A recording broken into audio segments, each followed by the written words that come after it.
A Catechism of Modernism by Father J.B. Lemius, founded on the encyclical Pascendi Dominici Gregis on Modernism by Pope St. Pius X.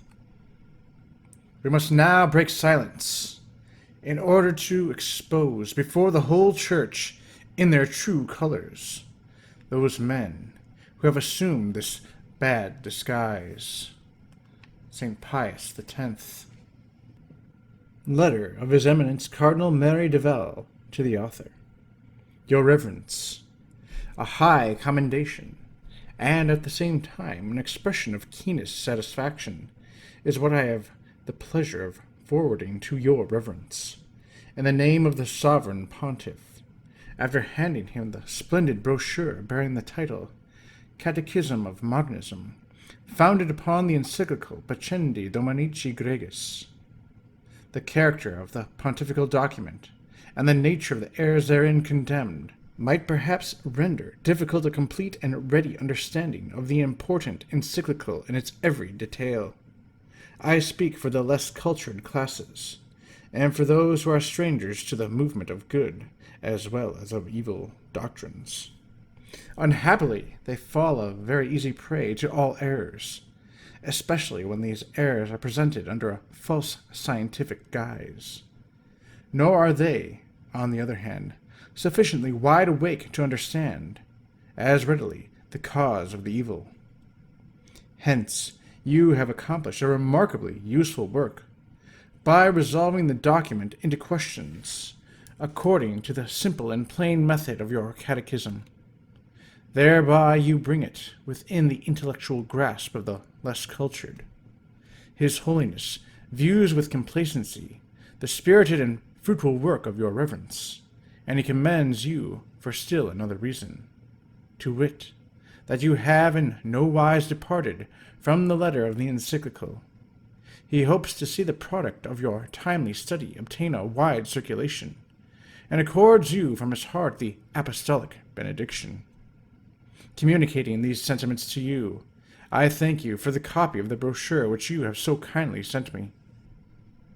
With assurance and sincerest esteem, I am your Reverence's very devoted servant, R. Cardinal Merry de Val, Rome, December 14th, 1907. Translator's Note. The present translation of the Catechism of Modernism of Father Lemius has been prepared with the intention of helping to carry out the desire of the Holy Father that the encyclical Pascendi Dominici Gregis be made as well known as possible to the entire flock, and to meet, in that respect, what seems to be a real need on the part of our Catholic laymen. The questions dealt with in the encyclical refer to deep and arduous problems of theology and philosophy, a circumstance which makes the full import of the document difficult to be grasped, save by the trained mind of the theologian. Whence it is not surprising that the question is repeatedly asked, what is this modernism of which we are hearing so much? This ignorance of the subject on the part of our American Catholic laymen is, at least, gratifying evidence, if such were needed, that modernism has not in fact penetrated into the ranks of our people, but it is a wise precaution, and in strict accordance with the intentions of our Holy Father, the Pope, to have the faithful put upon their guard against this synthesis of all heresies, and to inform them as to its real nature, so that they may be able to detect its subtle presence in the various forms of literature that have been influenced by its spirit. The catechetical method has long been recognized as the most appropriate and effectual when it is question of imparting popular instruction, and it is hoped that the present little treatise may prove a useful supplement to the systematic oral instructions on modernism which are being given in our churches and academic institutions. The answers to practically all the questions have been taken verbatim from the text of the encyclical, and thus the learner will have the filial satisfaction of knowing that he is being instructed in the very words of the Holy Father himself. In this manner, the encyclical will doubtless be read and studied by many who might not feel themselves equal to the task of mastering it in its original form. The text used in preparing the translation is taken from the September-December number of the New York Review, being a reproduction of the one previously published in the London Tablet. St. Joseph's Seminary, Dunwoody, New York. Feast of St. Gabriel, 1908. Preamble-Gravity of the Modernist Errors. What is the first duty assigned to the Sovereign Pontiff by our Lord Jesus Christ? His Holiness Pius X answers for us. The office, divinely committed to us, of feeding the Lord's flock, has especially this duty assigned to it by Christ, namely, to guard with the greatest vigilance the deposit of the faith delivered to the saints, rejecting the profane novelties of words and oppositions of knowledge falsely so called. Was not this vigilance necessary in every age? There has never been a time when this watchfulness of the supreme pastor was not necessary to the Catholic body, for, owing to the efforts of the enemy of the human race, there have never been lacking men speaking perverse things. Acts chapter 20, verse 30. Vain talkers and seducers. Titus chapter 1, verse 10. Error and driving into error. 2 Timothy chapter 3, verse 13. Are these misguided men more numerous today? What is their aim? It must be confessed that the number of the enemies of the cross of Christ has in these last days increased exceedingly. Men who are striving, by arts entirely new and full of subtlety, to destroy the vital energy of the Church, and, if they can, to overthrow utterly Christ's kingdom itself. Why may the Sovereign Pontiff remain silent no longer? We may no longer be silent, he says, lest we should seem to fail in our most sacred duty, and lest the kindness that, and the hope of wiser counsels, we have hitherto shown them, should be attributed to forgetfulness of our office. Where are the partisans of error to be found? Are they open enemies? That we make no delay in this matter is rendered necessary, especially by the fact that the partisans of error are to be sought not only among the Church's open enemies. They lie hid, a thing to be deeply deplored and feared, in her very bosom and heart, and are the more mischievous, the less conspicuously they appear. Holy Father, are these hidden enemies who cause anxiety to your paternal heart to be found among Catholics? Are they found in the ranks of the priesthood? Yes, many belong to the Catholic laity. Nay, and this is far more lamentable, many belong to the ranks of the priesthood itself, who, feigning a love for the Church, lacking the firm protection of philosophy and theology, nay more, thoroughly imbued with the poisonous doctrines taught by the enemies of the Church, and lost to all sense of modesty, vaunt themselves as reformers of the Church. Do these lay Catholics and priests, who pose as reformers of the Church, dare to attack Christ's work? Do they even attack the very person of our Lord and Savior, Jesus Christ? Forming more boldly into line of attack, they assail all that is most sacred in the work of Christ, not sparing even the person of the divine Redeemer, whom with sacrilegious daring they reduce to a simple, mere man. Are those men surprised when your Holiness numbers them among the enemies of Holy Church? Though they express astonishment themselves, no one can justly be surprised that we number such men among the enemies of the Church. if leaving out of consideration the internal disposition of soul, of which God alone is the judge. He is acquainted with their tenets, their manner of speech, their conduct. Nor indeed will he err in accounting them the most pernicious of all the adversaries of the Church. Why, Holy Father, do you call them the bitterest enemies of the Church? For this reason, as we have said, they put their designs for her ruin into operation not from without, but from within. Hence the danger is present almost in the very veins of the heart of the Church, whose injury is the more certain, the more intimate is their knowledge of her. Are there still further grounds for calling these men the Church's bitterest enemies?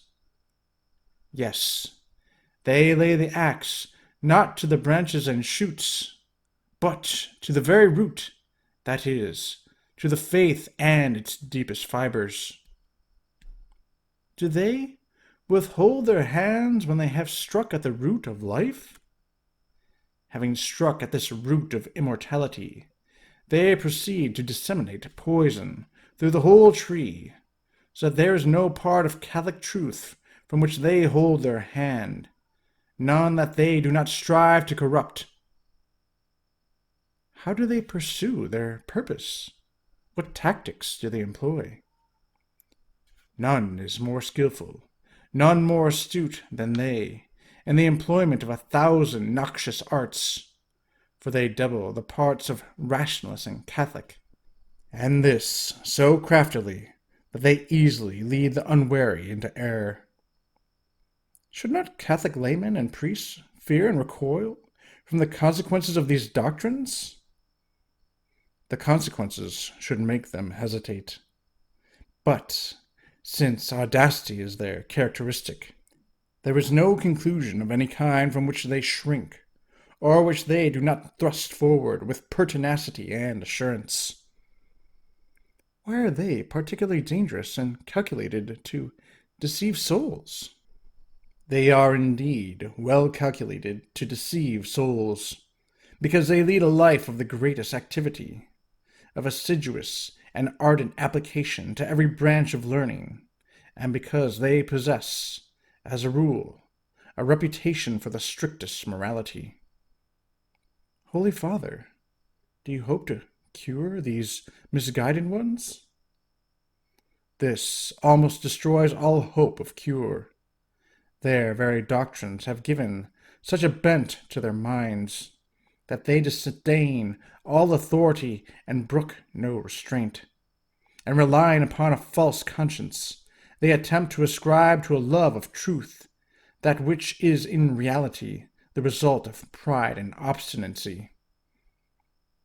Holy Father, have you no hope of recalling these misguided individuals to a better sense? Once, indeed, we had hopes of recalling them to a better sense, and to this end we first of all showed them kindness as our children. Then we treated them with severity, and at last we have had recourse, though with great reluctance, to public reproof. But you know how fruitless has been our action. They bowed their head for a moment, but it was soon uplifted more arrogantly than ever. Since all hope of reclaiming these enemies is lost, why, Holy Father, do you raise your voice in warning? If it were a matter which concerned them alone, we might perhaps have overlooked it. But the security of the Catholic name is at stake, wherefore to maintain it longer would be a crime. It is now time to speak. We must now break silence, in order to expose before the whole Church and their true colors those men who have assumed this bad disguise.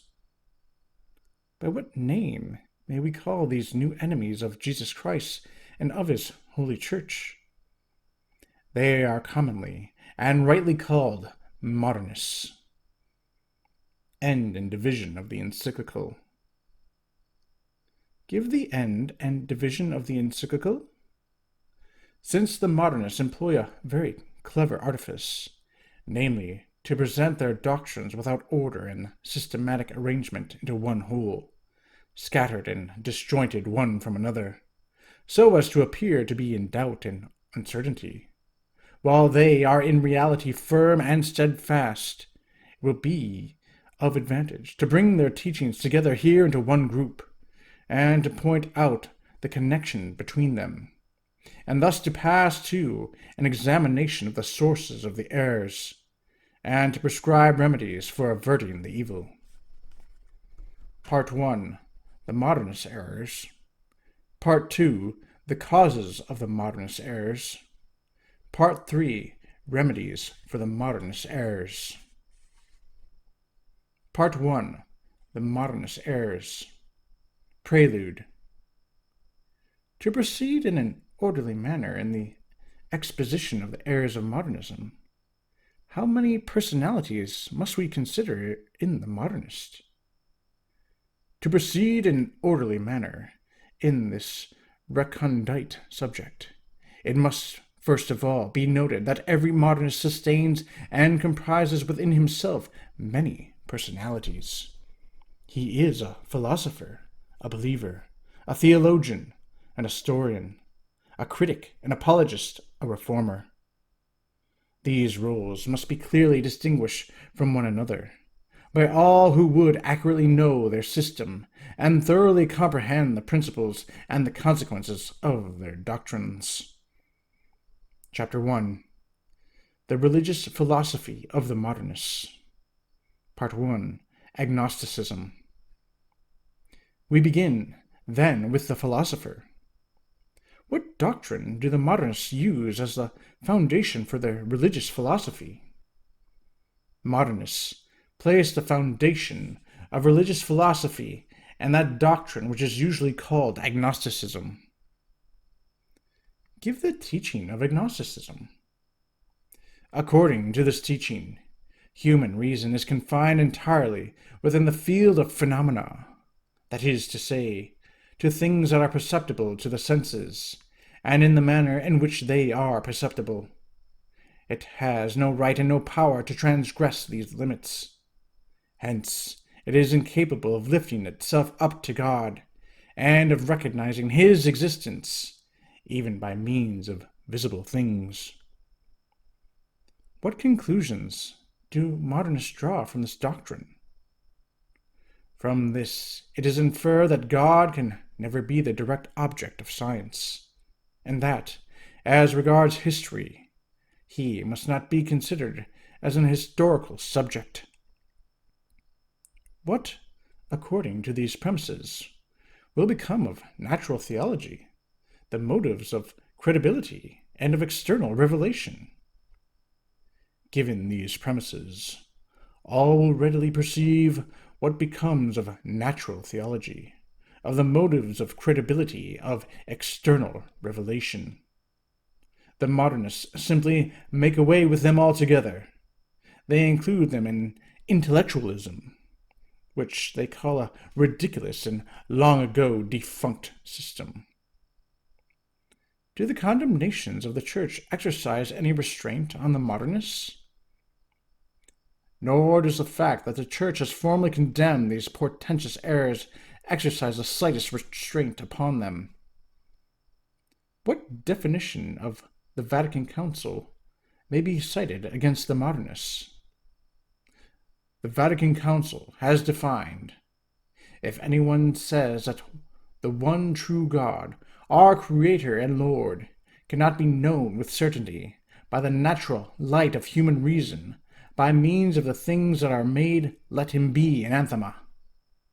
And also, if anyone says that it is not possible or not expedient that man be taught, through the medium of divine revelation, about God and the worship to be paid him, let him be anathema. And finally, if anyone says that divine revelation cannot be made credible by external signs, and that therefore men should be drawn to the faith only by their personal internal experience or by private inspiration, let him be anathema.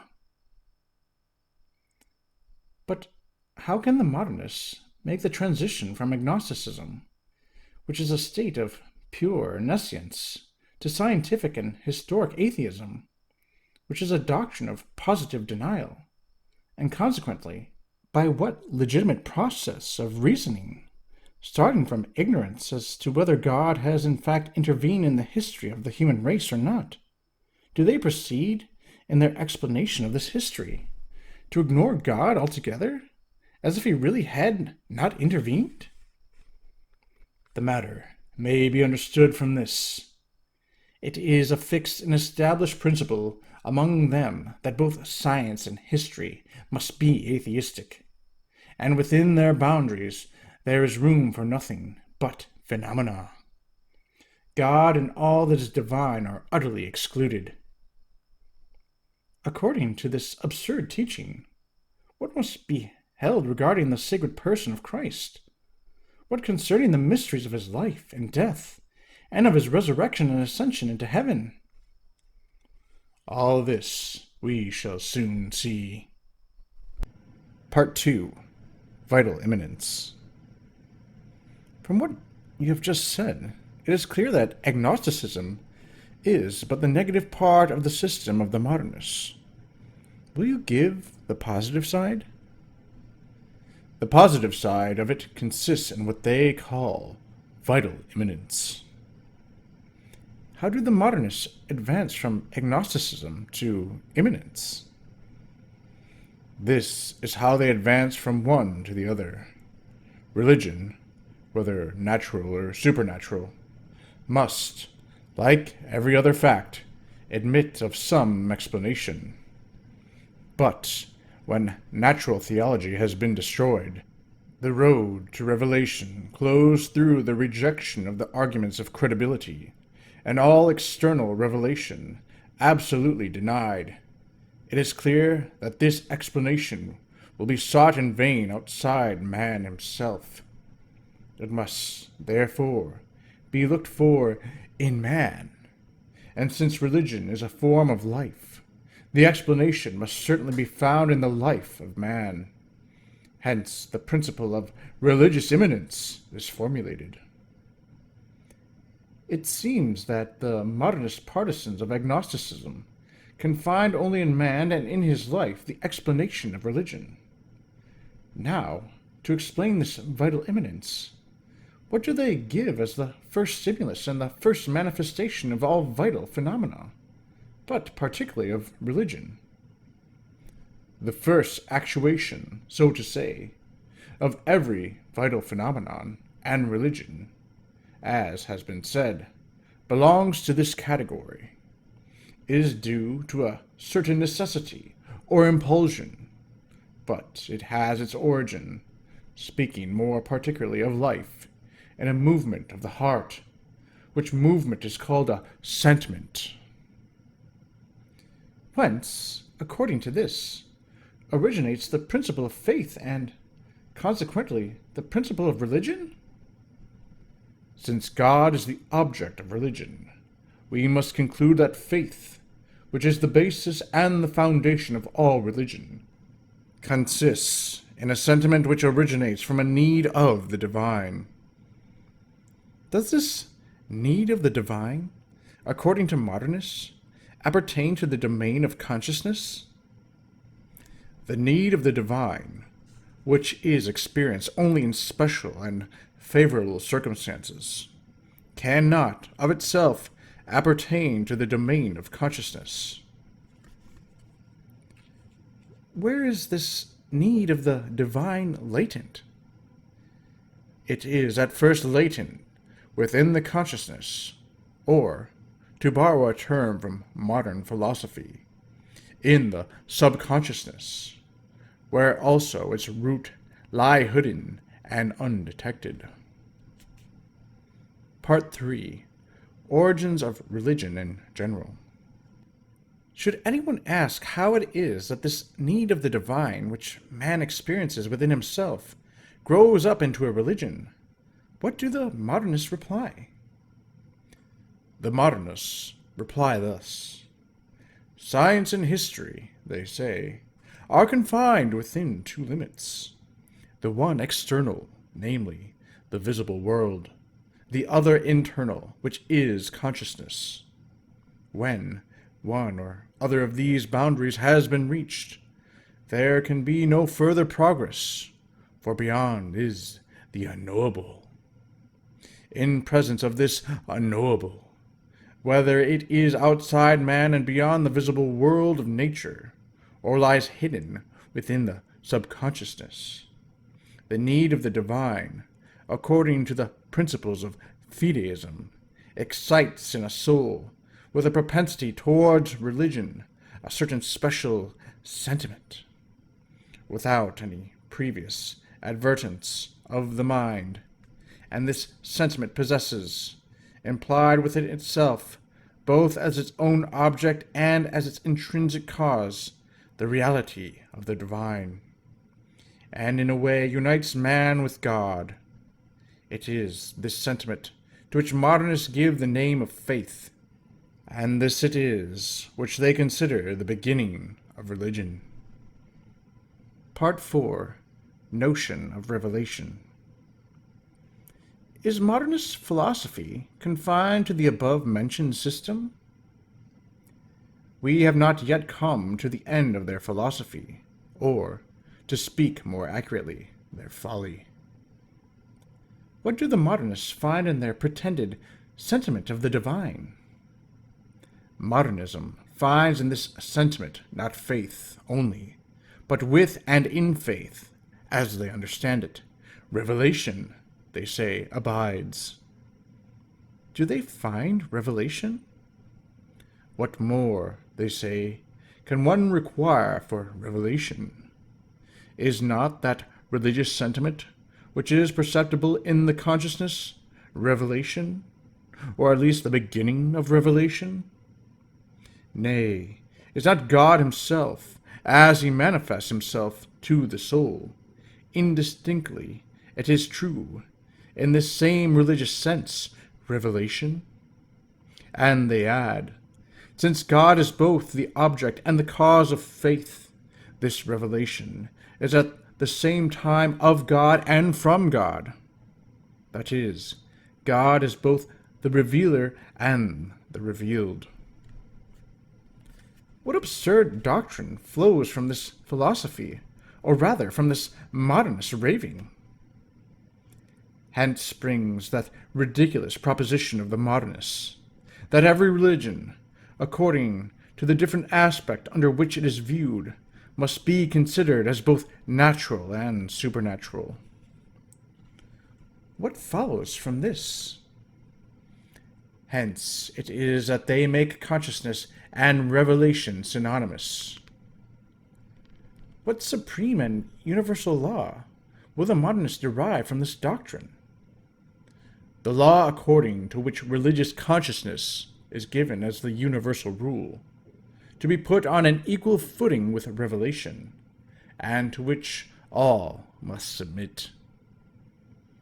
Must everything, even the supreme authority of the Church, be subjected to this law? Yes, all things must be made subject, even the supreme authority of the Church, whether in its teaching capacity, or in that of legislator, in the province of sacred liturgy or discipline. Part 5. Transformation and deformation of phenomena by faith.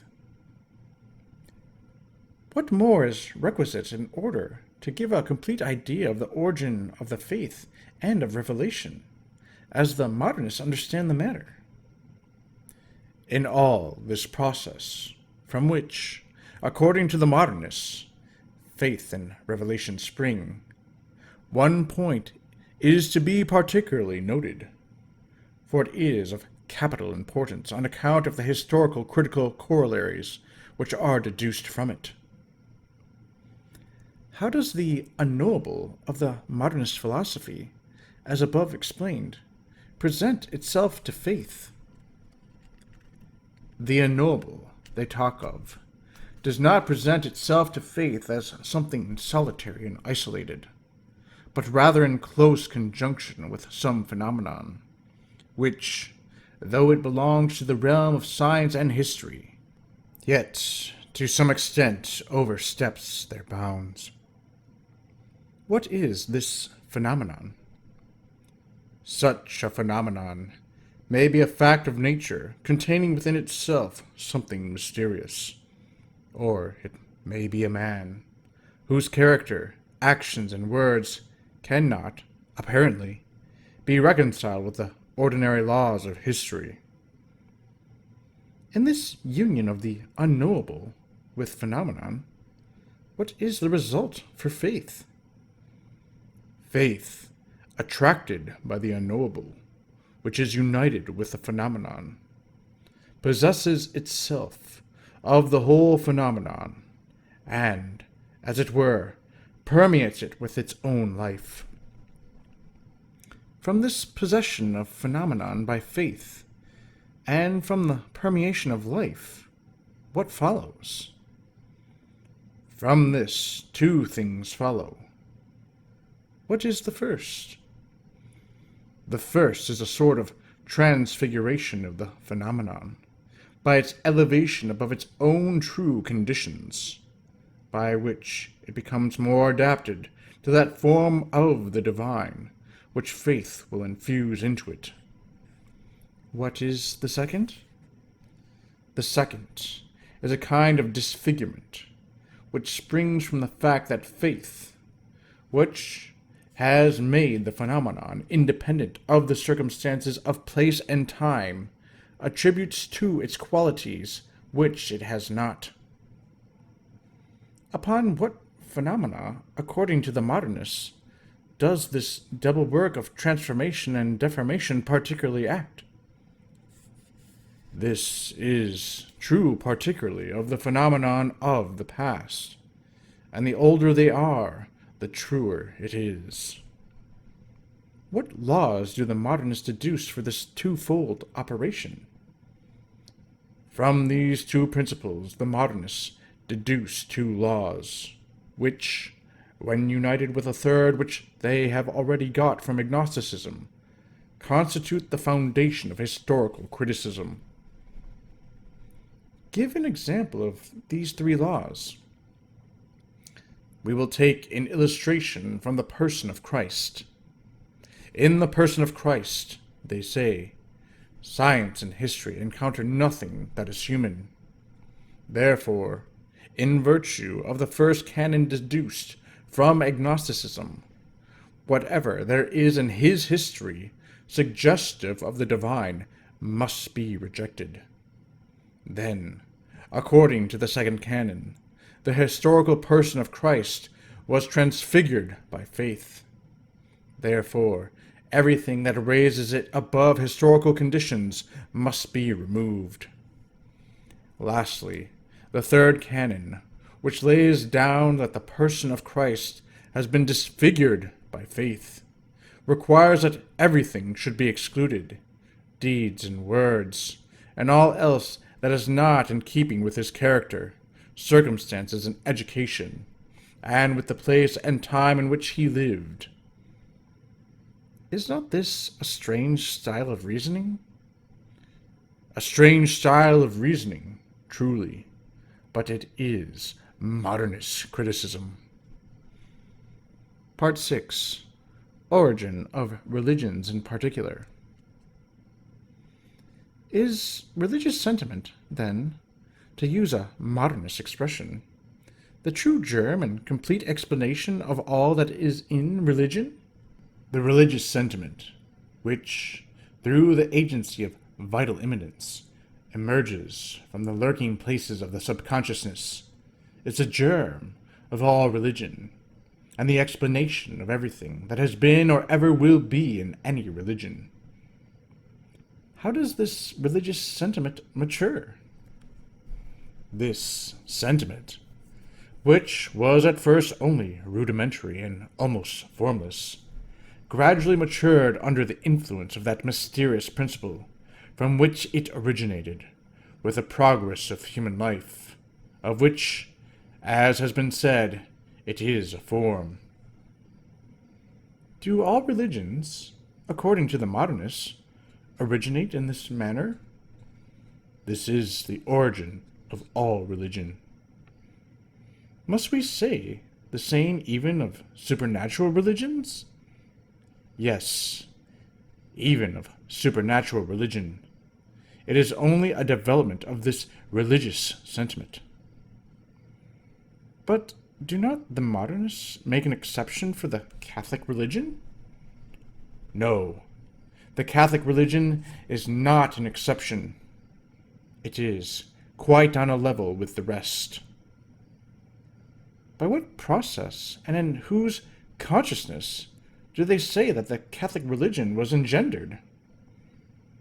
It was engendered by the process of vital immanence and the consciousness of Christ, who was a man of the choicest nature, whose like has never been nor will be.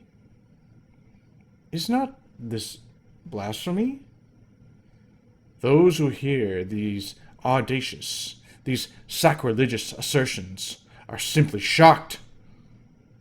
Surely, Holy Father, none but scoffers can hold such doctrines. Is it possible that priests follow this foolish babbling? Ah, replies the Sovereign Pontiff, these are not merely the foolish babblings of infidels. There are many Catholics, yea, and priests too, who say these things openly, and they boast that they are going to reform the Church by these ravings. Does not modernism seem to be the old error of Pelagius? There is no question now of the old error, by which a sort of right to the supernatural order was claimed for the human nature. We have gone far beyond that. Explain. We have reached the point when it is affirmed that our most holy religion, and the man Christ as in us, emanated from nature spontaneously and entirely. Then this there is surely nothing more destructive of the whole supernatural order. Quote the Vatican Council on this doctrine. The Vatican Council most justly decreed, if anyone says that man cannot be raised by God to a knowledge and perfection which surpasses nature, but that he can and should, by his own efforts and by a constant development, attain finally to the possession of all truth and good, let him be anathema. Part 7. Action of the Intellect and Faith. Do the modernists find faith only in sentiment?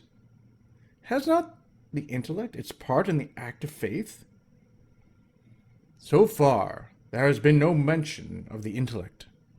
Still, it also, according to the teaching of the modernists, has its part in the act of faith, and it is of importance to see how.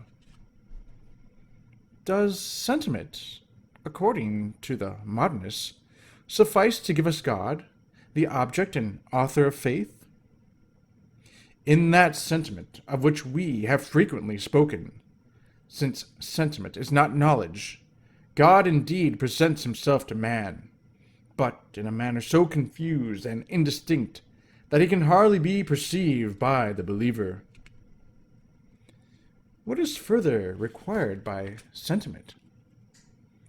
It is necessary that a ray of light should be cast upon this sentiment, so that God may be clearly distinguished and set apart from it.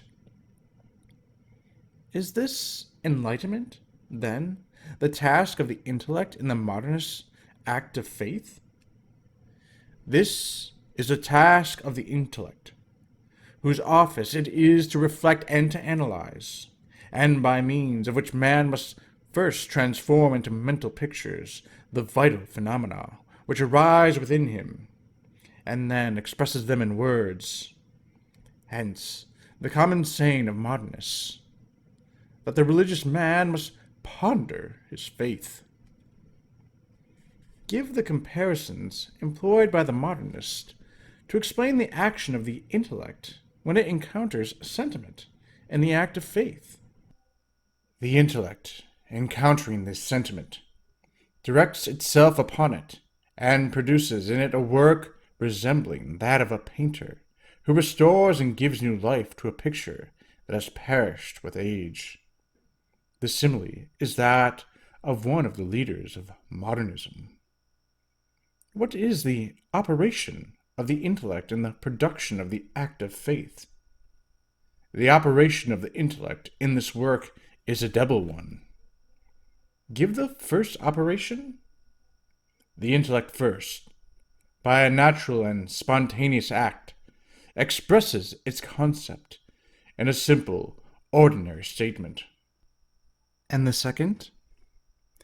Then, on reflection and deeper consideration, or, as they say, by elaborating its thought, the intellectual expresses the idea in secondary propositions, which are derived from the first, but are more perfect and distinct. How can these formulas, the fruit of intellect's labor on its own thought, become dogmas? These secondary propositions, if they finally receive the approval of the supreme magisterium of the Church, constitute dogma. Part 8. Dogma. Is not dogma the principal point of the modernist system? We have reached one of the principal points in the modernist system, namely, the origin and the nature of dogma. What, then, for the modernists, is origin of dogma? They place the origin of dogma in those primitive and simple formulae, which, under a certain aspect, are necessary to faith. For revelation, to be truly such, requires a clear manifestation of God in the consciousness. But dogma itself, they apparently hold, is contained in the secondary formulae. According to modernist notions, how shall we ascertain the nature of dogma? To ascertain the nature of dogma, we must first find the relation which it exists between the religious formulas and the religious sentiment. How shall we find this relation? This will be readily perceived by him who realizes that these formulas have no other purpose than to furnish the believer with a means of giving an account of his faith to himself. Do the formulas stand between the believer and his faith? These formulas, therefore, stand midway between the believer and his faith.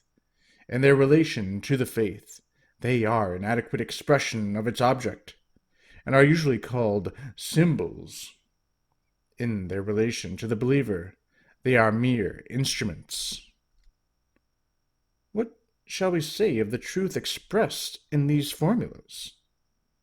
It is quite impossible to maintain that they express absolute truth. In so far as they are symbols, what are these formulas for the modernists? In so far as they are symbols, they are the images of truth, and so must be adapted to the religious sentiment in its relation to man. As instruments, what are symbols? As instruments, they are the vehicles of truth, and must therefore in their turn be adapted to man in his relation to the religious sentiment. Part 9. Variability of dogma. Are these dogmatic formulas, symbols of the faith and instruments of belief, invariable? The object of the religious sentiment, since it embraces the absolute, possesses an infinite variety of aspects, of which now one, now another, may present itself. In like manner, he who believes may pass through different phases. Consequently, the formula, too, which we call dogmas, must be subject to these vicissitudes, and are, therefore, liable to change. Is there an intrinsic evolution of dogma? Thus, the way is open to the intrinsic evolution of dogma. An immense collection of sophisms, this, that ruins and destroys all religion. Is not this intrinsic evolution of dogma possible? Nay, rather necessary? Dogma is not only able, but ought to evolve and to be changed. This is strongly affirmed by the Modernists, and as clearly flows from their principles. From what fundamental principle do the Modernists deduce the necessity of intrinsic evolution in dogmas? Among the chief points of their teaching is this, which they deduce from the principle of vital immanence, that religious formulas, to be really religious, and not merely theological speculations, ought to be living, and to live the life of the religious sentiment. Since these formulas must be animated by the very life of religious sentiment, should they not be made for religious sentiment? This is not to be understood in the sense that these formulas, especially if merely imaginative, were to be made for the religious sentiment. It has no more to do with their origin than with number or quality. What is necessary is that the religious sentiment, which, when needful, introduce some modifications, should vitally assimilate them. What is vital assimilation by sentiment? In other words, it is necessary that the primitive formula be accepted and sanctioned by the heart, and similarly, the subsequent work from which spring the secondary formulas must proceed under the guidance of the heart. How does the necessity of vital assimilation induce substantial variation of dogma? These formulas, to be living, should be, and should remain, adapted to the faith and to him who believes. Wherefore, if for any reason this adaptation should cease to exist, they lose their first meaning and accordingly must be changed. What regard have Modernists for dogmatic formulas? Since the character and lot of dogmatic formulas are so precarious, there is no room for surprise that Modernists regard them so lightly and in such open disrespect. What attitude do the Modernists take toward the Church in the matter of dogmatic formulas? They audaciously charge the Church both with taking the wrong road from inability to distinguish the religious and moral sense of formulas from their surface meaning, and with clinging tenaciously and vainly to meaningless formulas, whilst religion is allowed to go to ruin. What must be our final judgment on the Modernist doctrine of dogmatic truth? Blind that they are, and leaders of the blind, inflated with a boastful science, they have reached that pitch of folly where they pervert the eternal concept of truth and the true nature of the religious sentiment. With that new system of theirs, they are seen to be under the sway of a blind and unchecked passion for novelty, thinking not at all of finding some solid foundation of truth, but despising the holy and apostolic traditions. They embrace other vain, futile, uncertain doctrines condemned by the Church, on which, in the height of their vanity, they think they can rest and maintain truth itself. Chapter 2. The Modernists as Believer. Part 1. Religious Experience. Thus far we have considered the Modernist as philosopher. How shall we distinguish the Modernist as believer from the Modernist as philosopher? If we proceed to consider him as believer, seeking him to know how the believer, according to Modernism, is differentiated from the philosopher, it must be observed that although the philosopher recognizes as the object of faith the divine reality, Still, this reality is not to be found but in the heart of the believer, as being an object of sentiment and affirmation, and therefore confined within the sphere of phenomena. But as to whether it exists outside that sentiment and affirmation is a matter which in no way concerns the philosopher.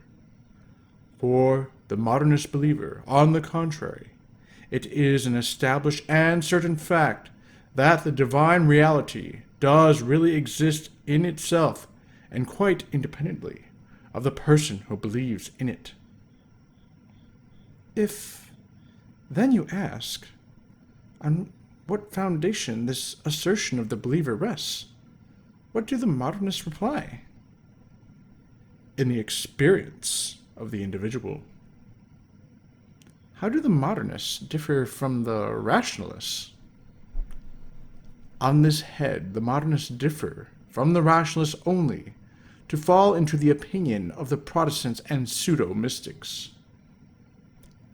How do the modernists explain their teaching that through individual experience they attain personal certitude of the existence of God? This is their manner of putting the question.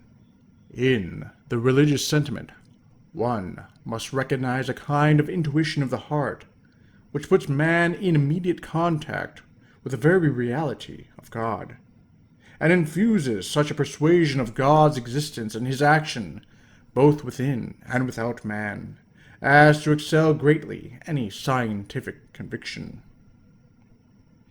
They arrive at immediate contact without any intermediary. What certitude, then, do they claim to reach by this intuition of the heart? They assert the existence of a real experience, and one of a kind that surpasses all rational experience. This being the case, whence comes it that some men deny the existence of God? If this experience is denied by some, like the rationalists, it arises from the fact that such persons are unwilling to put themselves in the moral state which is necessary to produce it. Is it this individual experience which makes the believer? It is this experience which, when a person acquires it, makes him properly and truly a believer. Is not all this contrary to the Catholic teaching? How far off we are here from Catholic teaching, we have already seen in the decree of the Vatican Council. We shall see later how, with such theories, added to the other errors already mentioned, the way is opened wide for atheism.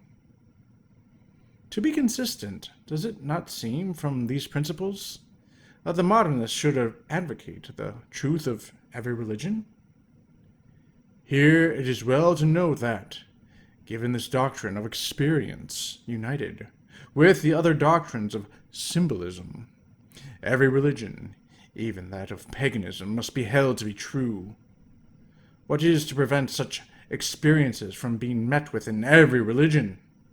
In fact, that they are to be found is asserted by not a few. And with what right will modernists deny the truth of an experience affirmed by a follower of Islam? In virtue of what principle do they attribute to Catholics alone the monopoly of true experiences?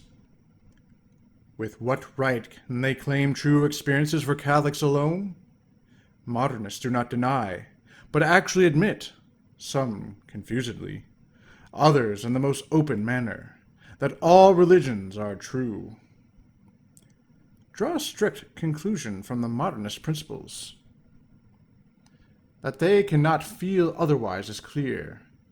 For on what ground, according to their theories, could falsity be predicated of any religion whatsoever?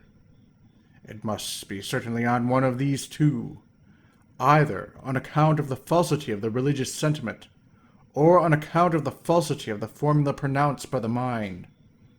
Now, the religious sentiment, although it may be more perfect or less perfect, is always one and the same, and the intellectual formula, in order to be true, has but to respond to the religious sentiment and to the believer, whatever be the intellectual capacity of the latter. Do not the modernists insist on the superiority of the Catholic religion? In the conflict between different religions, the most that modernists can maintain is that the Catholic religion has more truths, because it is more living, and that it deserves with more reason the name of Christian, because it corresponds more fully with the origins of Christianity. That these consequences flow from the premises will not seem unnatural to anybody. Do not Catholics, and even priests, act as if they admitted such a monstrous doctrine? What is amazing is that there are Catholics and priests who, we would fain believe, abhor such enormities, yet act as if they fully approved of them. For they heap such praise and bestow such public honor on the teachers of these errors, as to give rise to the belief that their admiration is not merely for the persons, who are perhaps not devoid of a certain merit, but rather for the errors which these persons openly profess, and which they do all in their power to propagate. Part 2. Tradition. Do the modernists extend the principle of religious experience to tradition? This doctrine of experience is also, under another aspect, entirely contrary to Catholic truth. It is extended and applied to tradition, as hitherto understood by the Church, and destroys it. What is tradition according to the modernists? By the modernists, tradition is understood as a communication to others, through preaching by means of the intellectual formula of an original experience. What efficacy do the modernists attribute to the intellectual formula in its relation to preaching?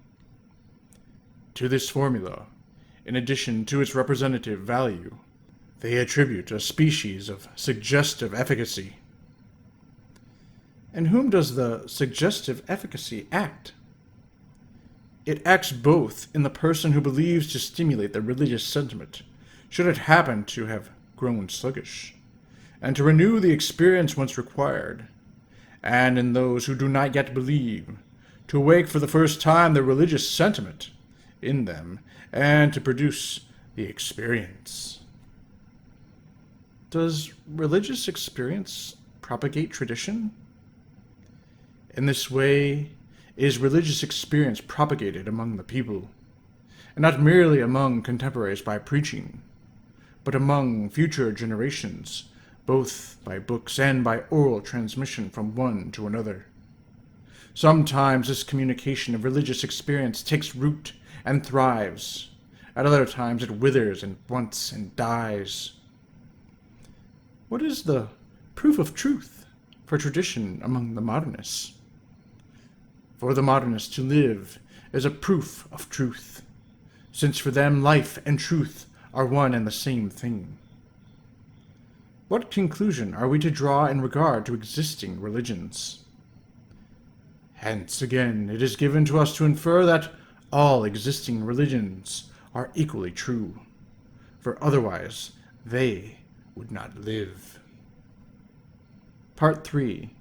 Relation between faith and science.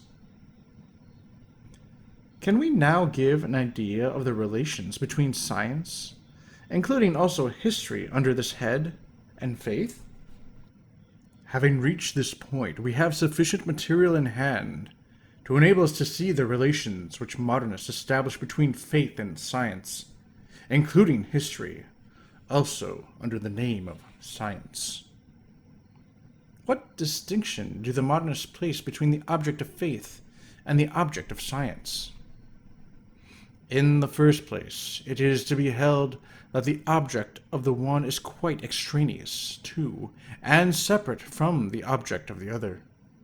For faith occupies itself solely with something which science declares to be unknowable for it.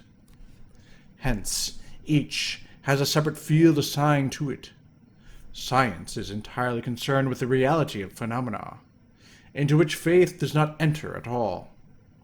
Faith, on the contrary, concerns itself with the divine reality, which is entirely unknown to science. Is a conflict between science and faith possible for the modernists? The conclusion is reached that there can never be any dissension between faith and science. For if each keeps on its own ground, they can never meet, and therefore never be in contradiction. And if it be objected that in the visible world there are some things which appertain to faith, such as the human life of Christ, what do the modernists answer? The modernists reply by denying this. How can they deny it? They say, though such things come within the category of phenomena, still in as far as they are lived by faith, and in the way already described have been by faith transfigured and disfigured, they have been removed from the world of sense and translated to become material for the divine. Hence, should it be further asked whether Christ has wrought real miracles and made real prophecies, whether he rose truly from the dead and ascended into heaven? What do the modernists answer? The answer of agnostic science will be in the negative, and the answer of faith in the affirmative. But is there not here a flagrant contradiction between faith and science? No, they answer. There will not be, on that account, any conflict between them. For it will be denied by the philosopher as philosopher, speaking to philosophers and considering Christ only in his historical reality. And it will be affirmed by the believer, speaking to believers and considering the life of Christ is lived again by the faith and in the faith. Since science and faith thus deal with separate fields, is it not true, according to the modernists, that one should be subjected in some way to the other? It would be a great mistake to suppose that, given these theories, one is authorized to believe that faith and science are independent of each other. On the side of science, the independence is indeed complete, but it is quite different with regard to faith, which is subject to science. Upon what ground is faith to be subject to science? Faith is to be subject to science, not on one, but upon 3 grounds.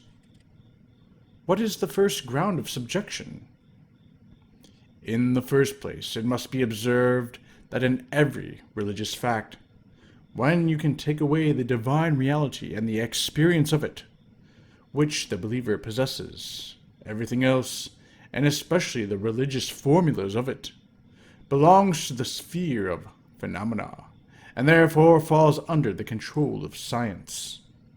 Let the believer leave the world if he will, but so long as he remains in it, he must continue, whether he like it or not, to be subject to the laws, the observation, the judgments of science and of history. Give the second ground for subjecting faith to science according to the modernists. When it is said that God is the object of faith alone, the statement refers only to divine reality and not to the idea of God. The latter also is subject to science, which, while it philosophizes in what is called the logical order, soars also to the absolute and the ideal. It is therefore the right of philosophy and of science to form conclusions concerning the idea of God, to direct it in its evolution, and to purify it of any extraneous elements which may become confused with it. What is the third ground? Man does not suffer a dualism to exist in him, and the believer therefore feels within him an impelling need so to harmonize faith with science, that it may never oppose the general conception which science sets forth concerning the universe. The modernist notion, therefore, is the subjection of faith to science, is it not? It is evident that science is to be entirely independent of faith, while on the other hand, and notwithstanding that they are supposed to be strangers to each other, faith is made subject to science. How have Pius IX and Gregory IX stigmatized doctrines of this kind?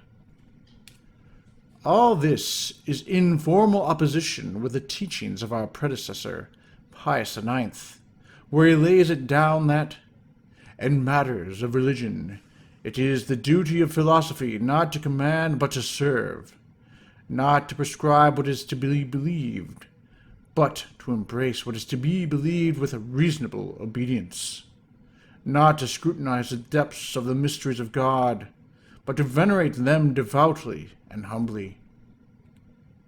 The Modernists completely invert the parts, and to them may be applied the words of another predecessor of ours, Gregory IX, addresses to some theologians of his time. Some among you, inflated like bladders with the spirit of vanity, strive by profane novelties to cross the boundaries fixed by the fathers, twisting the sense of the heavenly pages to the philosophical teaching of the rationals, not for the profit of their hearers, but to make a show of science. These, seduced by strange and eccentric doctrines, make the head of the tale and force the queen to serve the servant. Part 4. Practical Consequences. Is the conduct of modernist Catholics in conformity with their principles? This becomes clear to anybody who studies the conduct of modernists, which is in perfect harmony with their teachings. In their writings and addresses, they seem not unfrequently to advocate now one doctrine, now another, so that one would be disposed to regard them as vague and doubtful. But there is a reason for this, and it is to be found in their ideas as to the mutual separation of science and faith. Hence, in their books, you can find some things which might well be expressed by a Catholic, but in the next page you find other things which might have been dictated by a rationalist. Do they not take a double attitude in historical matters? Yes. When they write history, they make no mention of the divinity of Christ. But when they are in the pulpit, they profess it clearly. Again, when they write history, they pay no heed to the fathers and the councils. But when they catechize the people, they cite them respectfully. What method do they pursue in exegesis? In the same way they draw their distinctions between theological and pastoral exegesis, and scientific and historical exegesis. And in other scientific matters, how do they proceed? Acting on the principle that science in no way depends upon faith. When they treat of philosophy, history, criticism, feeling no horror at treading in the footsteps of Luther, they are wont to display a certain contempt for Catholic doctrines, for the Holy Fathers, for the ecumenical councils, for the ecclesiastical magisterium. And should they be rebuked for this, they complain that they are being deprived of their liberty. What is the attitude of modernist Catholics toward the magisterium of the Church? Guided by the theory that faith must be subject to science, they continuously and openly criticize the Church because of her sheer obstinacy in refusing to submit and accommodate her dogmas to the opinions of philosophy. What do they endeavor to introduce into Catholic theology? Having blotted out the old theology, they endeavor to introduce a new theology, which shall follow the vagaries of their philosophers. Chapter 3. The Modernists as Theologian. Part 1. Immanence and Theological Symbolism. Thus, the road is open for us to study the Modernists in the theological arena. Give the system of the modernist theologian. It is a difficult task, yet one that may be disposed of briefly. What is the end in view for the modernist? The end to be obtained is the conciliation of faith with science, always saving the primacy of science over faith. What is his method? In this branch, the modernist theologian avails himself of exactly the same principles which we have seen employed by the modernist philosopher, and applies them to the believer, the principles of immanence and symbolism. What is his mode of procedure? The process is an extremely simple one. The philosopher has declared, "The principle of faith is immanent." The believer has added, "The principle is God," and the theologian draws the conclusion, God is immanent in man. Thus we have theological immanence. So too, the philosopher regards as certain that the representations of the object of faith are merely symbolical. The believer has affirmed that the object of faith is God in himself, and the theologian proceeds to affirm that the representations of the divine reality are symbolical, and thus we have theological symbolism. What must be our judgment on immanence and theological symbolism? They are truly enormous errors both, the pernicious character of which will be clearly seen from an examination of their consequences. Mention some of the consequences of theological symbolism. To begin with symbolism, since symbols are but symbols in regard to their objects, and only instruments in regard to the believer, it is necessary first of all, according to the teachings of the Modernists, that the believer do not lay too much stress on the formula, but avail himself of it only with the scope of uniting himself to the absolute truth, which the formula at once reveals and conceals. That is to say, endeavors to express, but without succeeding in doing so. Are there any further consequences? Yes, they would also have the believer avail himself of the formulas only in as far as they are useful to him, for they are given to be a help and not a hindrance. Is the believer to use the formulas according to his own desires? Yes, replies the modernist, but with proper regard, however, for the social respect due to formulas, which the public magisterium has deemed suitable for expressing the common consciousness until such time as the same magisterium provide otherwise. What do the modernists really mean by theological immanence? Concerning immanence, it is not easy to determine what modernists mean by it, for their own opinions on the subject vary. Give the different opinions of the modernists and their consequences on theological immanence. Some understand it in the sense that God working in man is more intimately present in him than man is in even himself, and this conception, if properly understood, is free from reproach. Others hold that the divine action is one with the action of nature, as the action of the first cause is one with the action of the secondary cause, and this would destroy the supernatural order. Others, finally, explain it in a way which savors of pantheism, and this, in truth, is the sense which tallies best with the rest of their doctrines. Part 2. Divine Permanence. What other modernist opinion is closely allied with the principle of immanence? With this principle of immanence is connected another which may be called the principle of divine permanence. And what does this principle differ from the former? It differs from the first in much the same way as the private experience differs from the experience transmitted by tradition. This is not very clearly stated. Explain the doctrine by an example. An example will illustrate what is meant, and this is offered by the Church and the sacraments. What do the modernists say of the institution of the Church and of the sacraments? The Church and the sacraments, they say, are not to be regarded as having been instituted by Christ himself.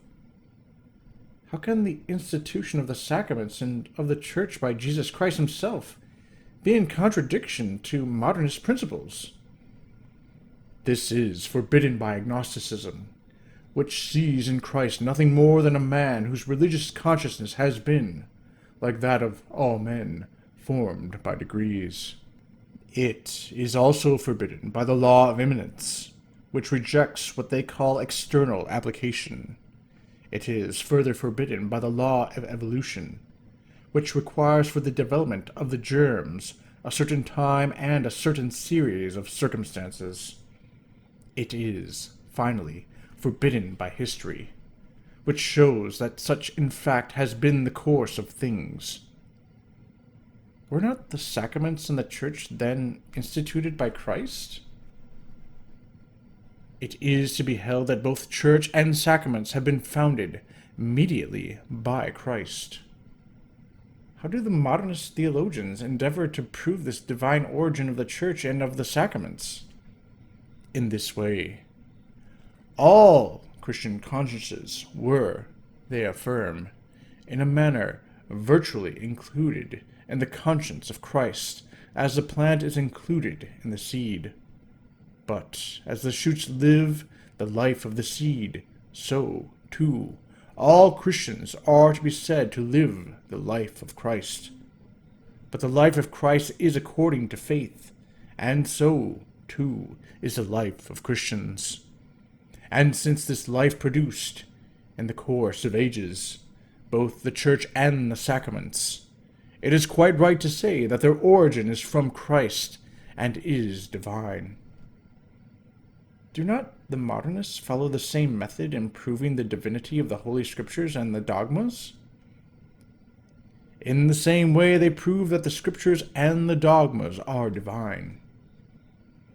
Does this constitute the entire theology of the modernists? The modernistic theology may thus be said to be complete. No great thing, in truth, but more than enough for the theologian who professes that the conclusions of science must always, and in all things, be respected. The application of these theories to the other points anybody may easily make for himself.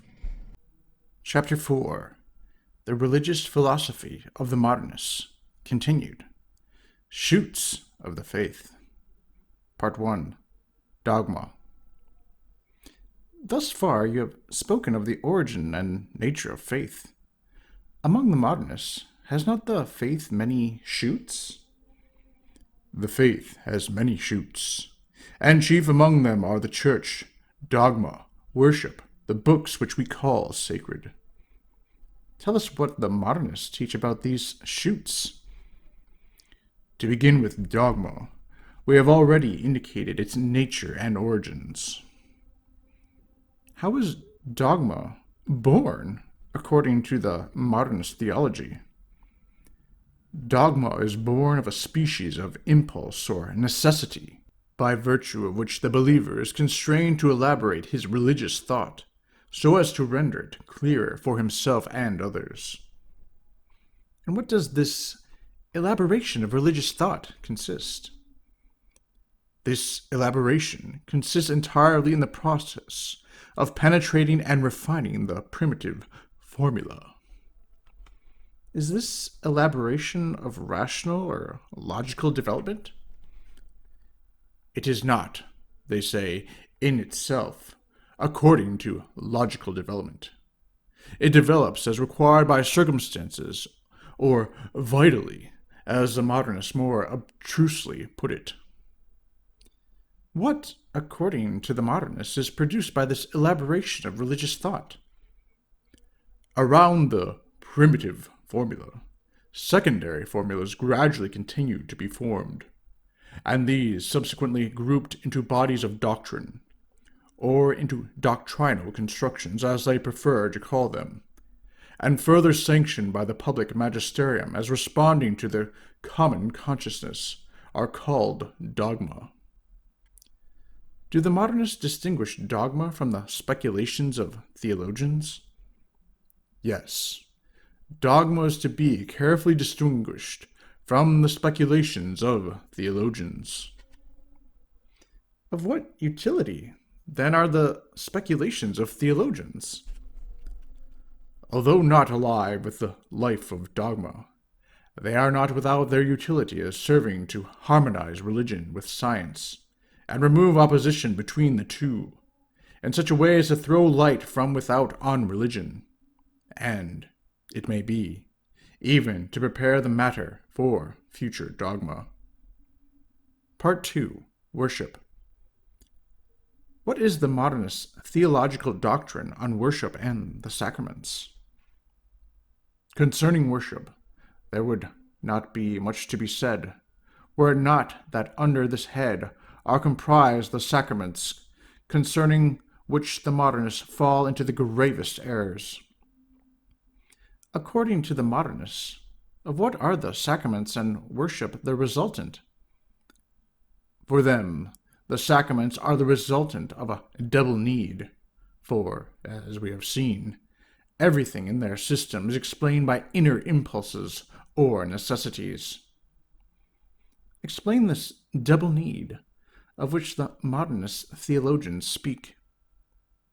In the present case, the first need is that of giving some manifestation to religion.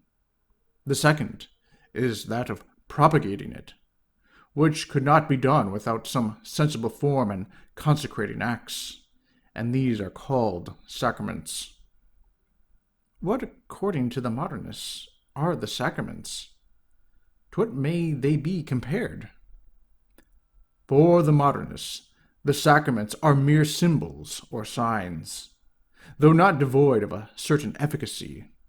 An efficacy, they tell us, like that of certain phrases vulgarly described as having caught on, inasmuch as they have become the vehicle for the diffusion of certain great ideas which strike the public mind. What the phrases are to the ideas, that the sacraments are to the religious sentiment, that and nothing more. To be consistent, should not the modernists add something further? The modernists would be speaking more clearly were they to affirm that the sacraments are instituted solely to foster the faith. But this is condemned by the Council of Trent. If anyone say that these sacraments are instituted solely to foster the faith, let him be anathema. Part 3. The Sacred Books. Inspiration. What are the sacred books for the modernist theologian, and how may they be described? We have already touched upon the nature and origin of the sacred books. According to the principles of the modernists, they may be rightly described as a collection of experiences, not indeed of the kind that may come to anybody, but those extraordinary and striking ones which have happened in any religion. Does this definition also embrace our sacred books? This is precisely what they teach about our books of the Old and New Testaments. Experience deals entirely with the present. The sacred books, on the other hand, contain histories of the past and prophecies of the future. How can the modernists call them records of experience? To suit their own theories, they note with remarkable ingenuity that, although experience is something belonging to the present, still it may derive its material form from the past and the future alike, inasmuch as the believer, by memory, lives the past over again after the manner of the present, and lives the future already by anticipation. This explains how it is that the historical and apocalyptical books are included among the sacred writings. Are not the sacred books the Word of God? God does indeed speak in these books through the medium of the believer, but only, according to the modernistic theology, by vital immanence and permanence. What is inspiration according to the Modernists? Inspiration, they reply, is distinguished only by its vehemence from that impulse which stimulates the believer to reveal the faith that is in him by words or writing. It is something like what happens in poetical inspiration, of which it has been said, "There is a God in us, and when he stirreth, he sets us afire." And it is precisely in the sense that God is said to be the origin of the inspiration of the sacred books. Do they admit that the inspiration of the sacred books is universal? Give the Catholic view on this subject. The Modernists affirm, too, that there is nothing in these books which is not inspired. In this respect, some might be disposed to consider them as more orthodox than certain other moderns, who somewhat restrict inspiration, as, for instance, in what have been put forward as tacit citations. But it is all mere juggling of words. For if we take the Bible, according to the tenets of agnosticism, to be a human work made by men for men, but allowing the theologian to proclaim that it is divine by immanence, what room is there left in it for inspiration? General inspiration in the modernist sense it is easy to find, but of inspiration in the Catholic sense there is not a trace. Part 4. The Church, its origin, nature, and rites. We come now to the Church. What do the modernist theologians think of the Church? A wider field for comment is opened when you come to treat of the vagaries devised by the modernist schools concerning the Church. What is the modernist doctrine on the origin of the Church? You must start with the supposition that the Church has its birth in a double need.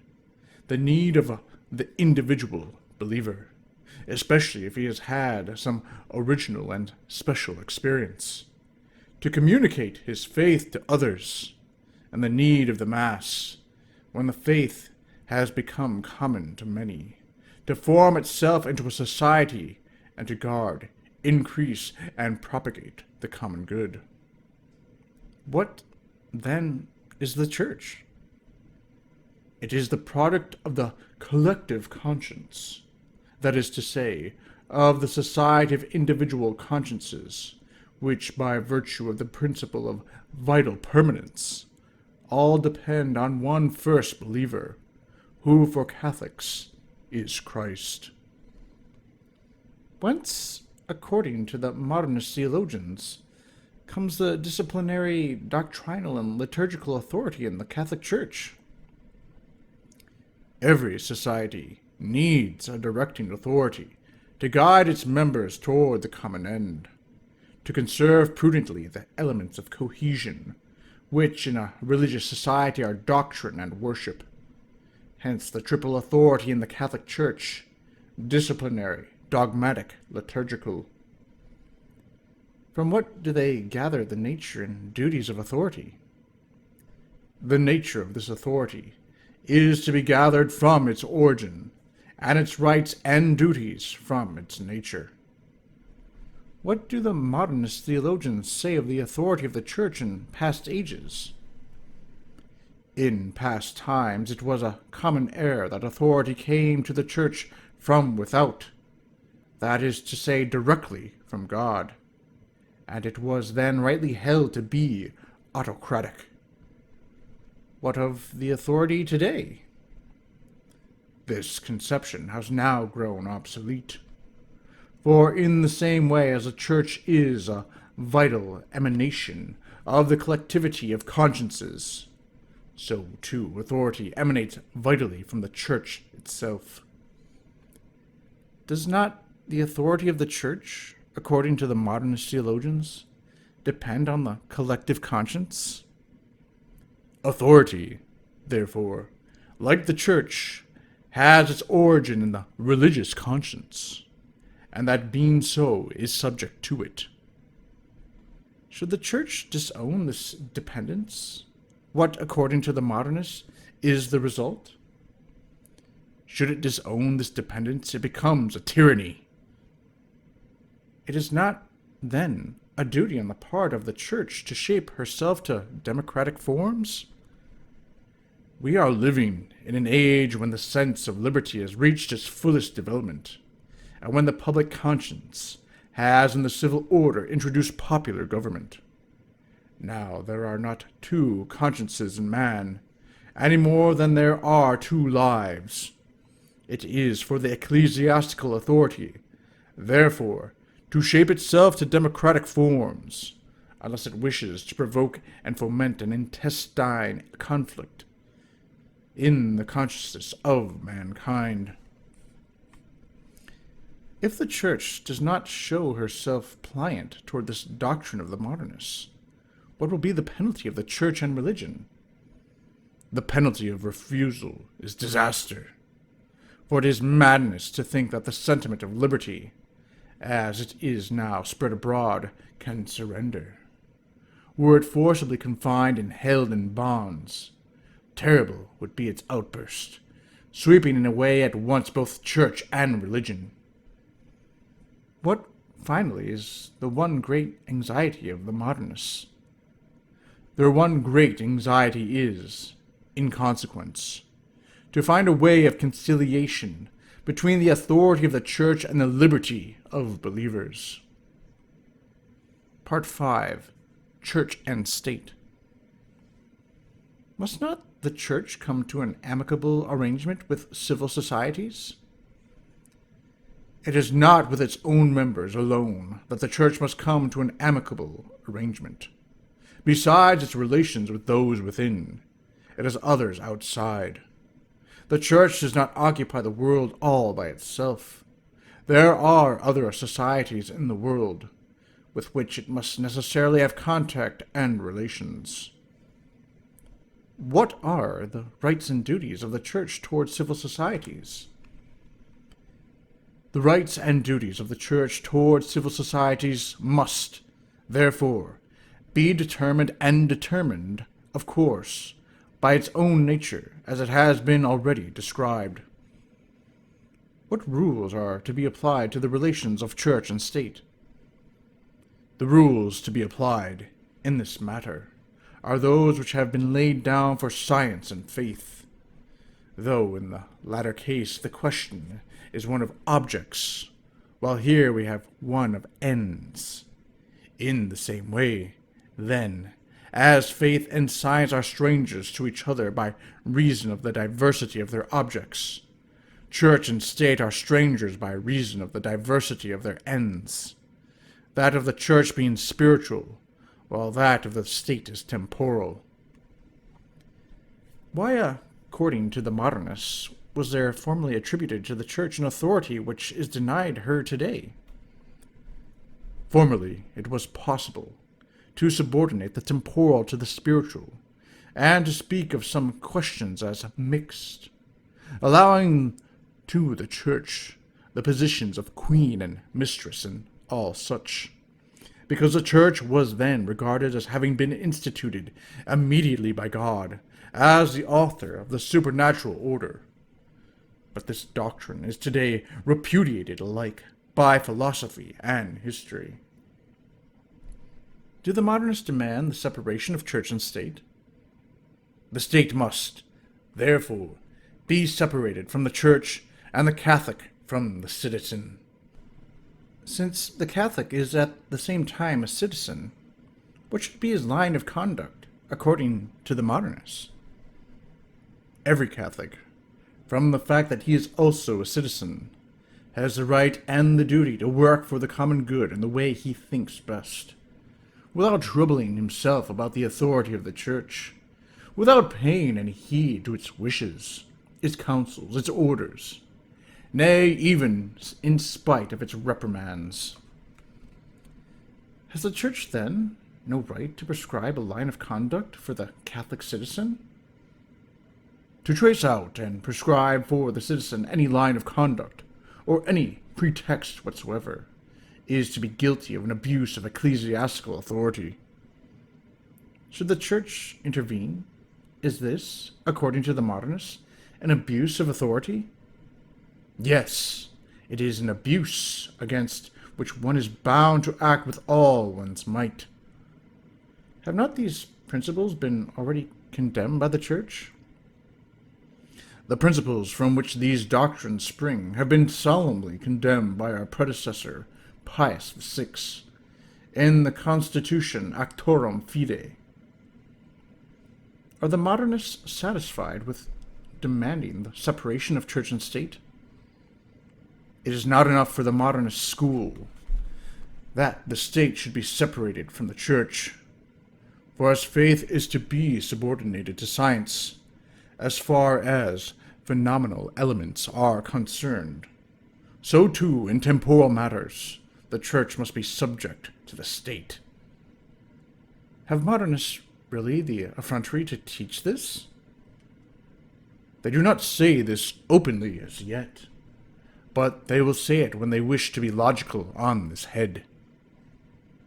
What pernicious results will follow from these Modernist principles? Given the principle that in temporal matters the state possesses absolute mastery, it will follow that when the believer, not fully satisfied with his merely internal acts of religion, proceeds to external acts, such, for instance, as the administration or reception of the sacraments, these will fall under the control of the state. What will then become of ecclesiastical authority, which can only be exercised by external acts? Obviously, it will be completely under the dominion of the state. But does it not seem that, to liberate oneself from this dominion of the state, if the Modernists prevail, it will be impossible to practice external religions, or even to maintain any religious society? It is this inevitable consequence which impels many among liberal Protestants to reject all external worship, nay, all external religious community, and makes them advocate what they call individual religion. Since the Modernists have not yet gone so far, how are they preparing minds, and what have they to say of the disciplinary authority of the Church? If the Modernists have not yet reached this point, they do not ask the Church in the meanwhile to be good enough to follow spontaneously where they lead her, and adapt herself to the civil forms in vogue. Such are their ideas about disciplinary authority. What are their ideas on doctrinal authority? Far more advanced and far more pernicious are their teachings on doctrinal and dogmatic authority. Give their conception of the magisterium of the Church. This is their conception of the magisterium of the Church. No religious society, they say, can be a real unit unless the religious conscience of its members be one, and one also the formula which they adopt. But this double unity requires a kind of common mind, whose office is to find and determine the formula that corresponds best with the common conscience, and it must have, moreover, an authority sufficient to enable it to impose on the community the formula which it has been decided upon. From the combination and, as it were, fusion of these two elements, the common mind which draws up the formula and the authority which imposes it, arises, according to the Modernists, the notion of the ecclesiastical magisterium. So this is pure democracy. Does it not subordinate doctrinal authority to the judgment of the people? As this magisterium springs, in its last analysis, from the individual consciences, and possesses its mandate of public utility for their benefit, it follows that the ecclesiastical magisterium must be subordinate to them, and should therefore take democratic forms. Do not the modernist theologians accuse the magisterium of the Church of abuse? Yes, they say, to prevent individual consciences from revealing freely and openly the impulses they feel, to hinder criticism from impelling dogmas toward their necessary evolutions, This is not a legitimate use, but an abuse of a power given for the public utility. And what measure of authority which the modernists concede is the Church supreme? A due method and measure must be observed in the exercise of authority. To condemn and prescribe a work without the knowledge of the author, without hearing his explanations, without discussion, assuredly savors of tyranny. What is the cry of the modernists? A way must be found to save the full rights of the authority on the one hand, and of liberty on the other. And meanwhile, what course is the modernist to pursue? In the meanwhile, the proper course for the Catholic will be to proclaim publicly his profound respect for authority, and continue to follow his own bent.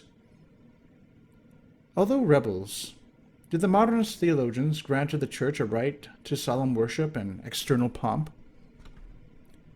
Their general directions for the Church may be put in this way. Since the end of the Church is entirely spiritual, the religious authority should strip itself of all that external pomp which adorns it in the eyes of the public. And here they forget that while religion is essentially for the soul, it is not exclusively for the soul, and that the honor paid to authority is reflected back on Jesus Christ who instituted it. Part 6. Evolution. Have we finished the entire doctrine of the modernist theologians? To finish with this whole question of faith and its shoots, it remains to be seen what the modernists have to say about their development. How do they arrive at the chief of their doctrines? First of all, they lay down the general principle that in a living religion everything is subject to change, and must in fact change. And in this way they pass to what may be said to be, among the chief of their doctrines, that of evolution. According to the modernists, what theological matters are subject to evolution? To the laws of evolution, everything is subject. Dogma, church, worship, the books we revere as sacred, even faith itself, and the penalty of disobedience is death. Is this, in truth, their general principle?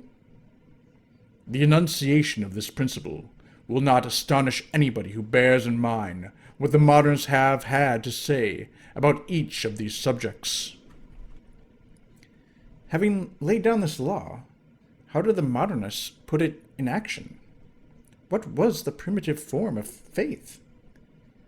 Having laid down this law of evolution, the modernists themselves teach us how it works out, and first with regard to faith. The primitive form of faith, they tell us, was rudimentary and common to all men alike, for it had its origin in human nature and human life. How, in the modernist system, has faith progressed? Vital evolution brought with it progress, not by the accretion of new and purely adventitious forms from without, but by an increasing penetration of the religious sentiment in the conscience. What was the double character of this progress of faith? This progress was of two kinds: negative, by the elimination of all foreign elements, such, for example, as the sentiment of family or nationality, and positive, by that intellectual and moral refining of man, by means of which the ideal was enlarged and enlightened, while the religious sentiment became more elevated and more intense. Part 7. Causes of evolution, conserving and progressive force. What causes are to be assigned for this progress of faith? For the progress of faith, no other causes are to be assigned than those which are adduced to explain its origin. But to them must be added those religious geniuses whom we call prophets, and of whom Christ was the greatest. How did the Modernists conceive that their religious geniuses aided the progress of faith? They aided the progress of faith, both because in their lives and their words there was something mysterious which faith attributed to the divinity, and because it fell to their lot to have new and original experiences, fully in harmony with the needs of their time. To what do the Modernists chiefly attribute progress of faith? The progress of dogma is due chiefly to the obstacles which faith has to surmount, to the enemies it has to vanquish, to the contradictions it has to repel.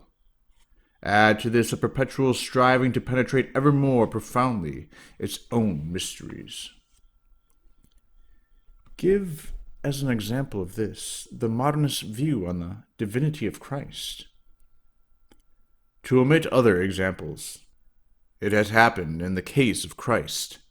In him, that divine something which faith admitted in him expanded in such a way that he was at last held to be God.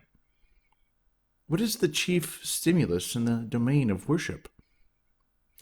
The chief stimulus of evolution in the domain of worship consists in the need of adapting itself to the uses and customs of peoples, as well as the need of availing itself of the value which certain acts have acquired by long usage.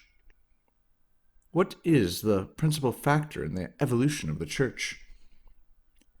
Evolution in the Church itself is fed by the need of accommodating itself to historical conditions, and of harmonizing itself with existing forms of society. Such is religious evolution in detail. What is the essential root of the modernist system? Here, before proceeding further, we would have you note well this whole theory of necessities and needs, for it is at the root of the entire system of the modernists, and it is upon it that they will erect that famous method of theirs called the historical. Have we, in this theory of necessities and needs, the entire system of the modernists on evolution? Still continuing the consideration of the evolution of doctrine, it is to be noted that evolution is due, no doubt, to those stimulants styled needs, but, if left to their action alone, it would run a great risk of bursting the bounds of tradition, and thus, turned aside from its primitive, vital principle, would lead to ruin instead of progress. What must we further add in order to complete the thought of the modernists? Studying more closely the ideas of the modernists, evolution is described as resulting from the conflict of two forces, one of them tending towards progress, the other toward conservation. What is this conserving force in the Church? The conserving force in the Church is tradition, and tradition is represented by religious authority. How does the religious authority represent the conserving forces? Religious authority represents this conserving force, both by right and in fact. For by right, it is in the very nature of authority to protect tradition, and in fact, for authority, raised as it is above the contingencies of life, feels hardly, or not at all, the spurs of progress. Where shall we find this conserving force? The progressive force, on the contrary, which responds to the inner needs, lies in the individual consciences and ferments there, especially in such of them as are in most intimate contact with life. Do not the modernists place the progressive force outside the ranks of the hierarchy? Note here the appearance already of that most pernicious doctrine, which would make of the laity a factor of progress in the Church. By what combination of the conserving force and of the progressive force do the modernists advance modifications and progress in the Church? It is by a species of compromise between the forces of conservation and of progress, that is to say, between authority and individual consciences, that changes and advances take place. The individual consciences of some of them act on the collective conscience, which brings pressure to bear on the depositories of authority, until the latter consent to a compromise, and, the pact being made, authority sees to its maintenance. Part 8. Practical consequences. When reprimanded or punished by the religious authority, what do the Modernists express? With all this in mind, one understands how it is that the Modernists express astonishment when they are reprimanded or punished. What is imputed to them as a fault they regard as a sacred duty. Being in intimate contact with consciences they know better than anyone else, and certainly better than the ecclesiastical authority. What needs exist? Nay, they embody them, so to speak, in themselves. Having a voice and a pen, they use both publicly, for this is their duty. Let authority rebuke them as much as it pleases. They have their own consciences on their side, and an intimate experience which tells them, with certainty, that what they deserve is not blame, but praise. What attitude do those Modernists who are reprimanded by the Church take? They reflect that, after all, there is no progress without a battle, and no battle without its victim. And victims they are willing to be, like the prophets and Christ himself. They have no bitterness in their hearts against the authority, which uses them roughly. For, after all, it is only doing its duty as authority.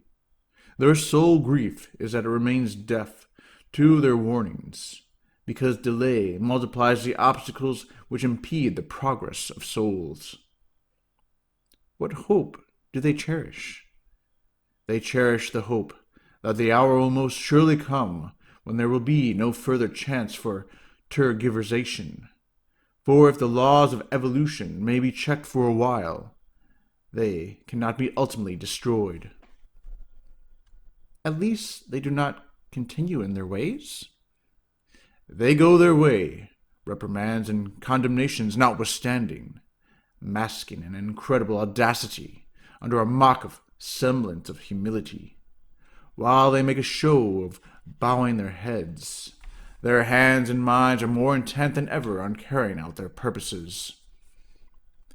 Why, then, do the Modernists pretend to submit? Why do they not rather leave the Church as heretics? This policy they follow willingly and wittingly, both because it is part of their system that authority is to be stimulated but not dethroned, and because it is necessary for them to remain within the ranks of the Church, in order that they may gradually transform the collective conscience. Their idea is that they may gradually transform the collective conscience?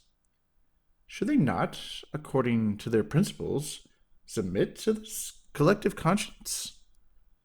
They should, but remaining as they do within the Church, they unconsciously avow that the common conscience is not with them, and that they have no right to claim to be its interpreters.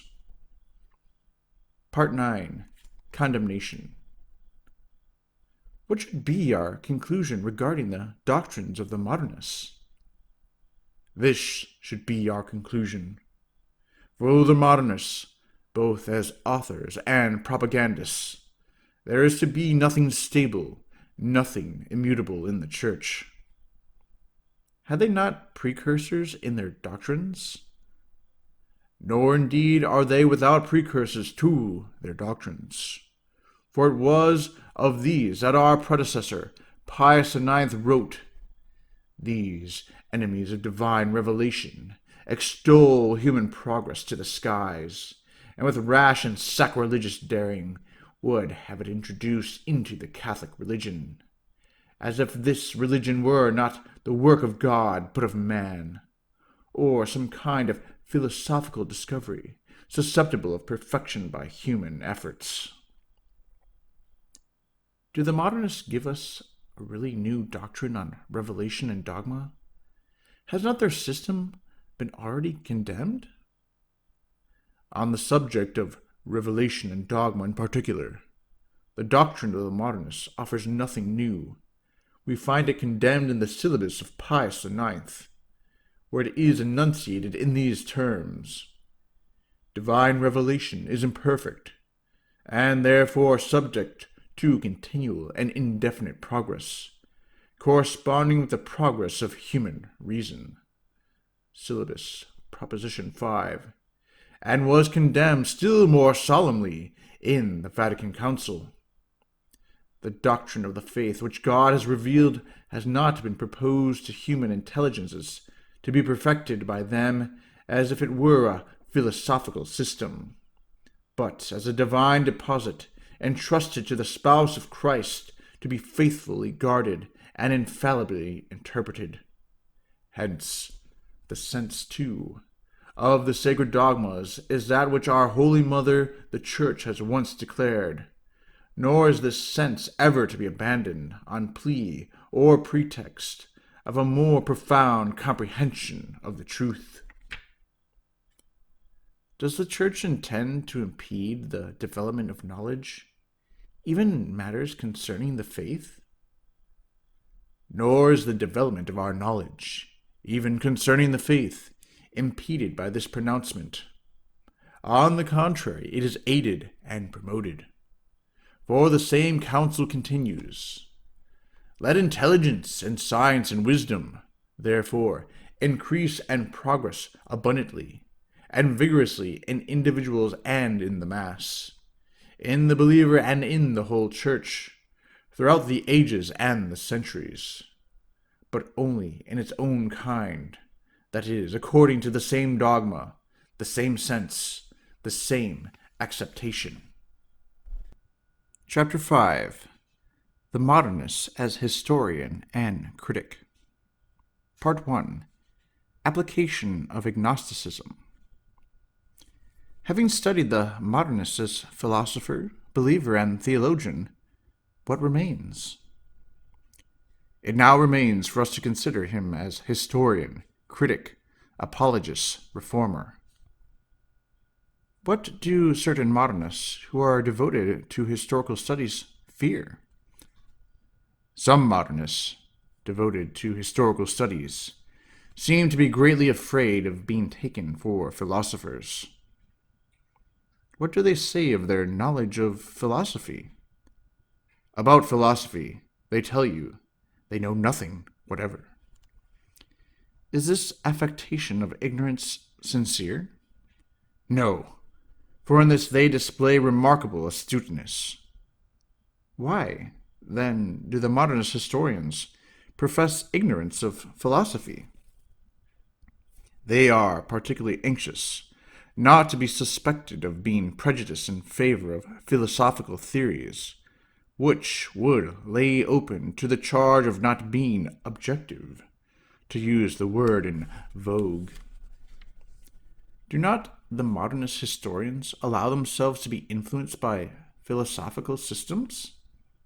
Yes. The truth is that their history and their criticism are saturated with their philosophy, and that their historical critical conclusions are the natural fruit of their philosophical principles. This will be patent to anybody who reflects. What are the three philosophical principles from which the Modernist historians deduce their three laws of history? Their three first laws are contained in those three principles of their philosophy, already dealt with: the principle of agnosticism, the principle of transfiguration of things by faith, and the principle which we have called of disfiguration. What is the historical law which, according to the Modernists, flows from the philosophic principle of agnosticism? Agnosticism tells us that history, like every other science, deals entirely with phenomena. What conclusion flows immediately from this first law of history, which has been deduced from agnosticism? The consequence is that God, and every intervention of God in human affairs, is to be relegated to the domain of faith as belonging to it alone. In history, when a double element, the divine and the human, mingles, what is the procedure of the Modernists? In things where a double element, the divine and the human mingles, in Christ, for example, or the Church, or the sacraments, or the many other objects of the same kind, a division must be made and the human element assigned to history, while the divine will go to faith. Must we not, therefore, distinguish two Christs, two churches, etc.? Yes, we have that distinction, so current among the modernists, between the Christ of history and the Christ of faith, between the Church of history and the Church of faith, between the sacraments of history and the sacraments of faith, and so on. In regard to that human element, which alone agnosticism allows us to retain for historical work, what does the second philosophical principle, or the principle of transfiguration, teach the modernists? We find that the human element itself, which the historian has to work on, as it appears in the documents, has been by faith transfigured, that is to say, raised above its historical conditions. According to this principle of transfiguration, what second law governs modernist history? It becomes necessary to eliminate also the accretions which faith has added, to assign them to faith itself and to the history of faith. Consequently, what must the modernist historian eliminate from the history of Jesus Christ? When treating of Christ, the historian must set aside all that surpasses man in his natural condition, either according to the psychological conception of him, or according to the place and period of his existence. What third law does the modernist derive from the philosophical principle of disfiguration? By virtue of the third principle, even those things which are not outside the sphere of history, they pass through the crucible, excluding from history and relegating to faith everything which, in their judgment, is not in harmony with what they call the logic of facts, and in character with the persons of whom they are predicted. Following this third law, what conclusions do the modernists draw in regard to the words which the evangelists attribute to our Savior? They will not allow that Christ ever uttered those things which do not seem to be within the capacity of the multitudes that listen to him. Hence, they delete from his real history and transfer to faith all the allegories found in his discourses. Will you tell us by what criterion the modernists make these divisions? Do you inquire as to the criterion they adopt to enable them to make these divisions? The reply is that they argue from the character of the man, from his condition of life, from his education, from the circumstances under which the facts took place. Is the criterion objective as serious historical study requires? The criteria, when one considers them well, are purely subjective. Show that this criterion is purely subjective. The modernist method is to put themselves into the position and person of Christ, and then to attribute to him what they would have done under like circumstances. Following the three philosophic principles which govern their history, how do the modernists deal with Christ as God? In this way, absolutely a priori, and acting on philosophical principles which they admit they hold, but which they affect to ignore, they proclaim that Christ, according to what they call his real history, was not God and never did anything divine. Eliminating from the real Christ of history every divine attribute, Did he leave his humanity intact? No. They say that as man he did and said only what they, judging from the time in which he lived, can admit him to have said or done.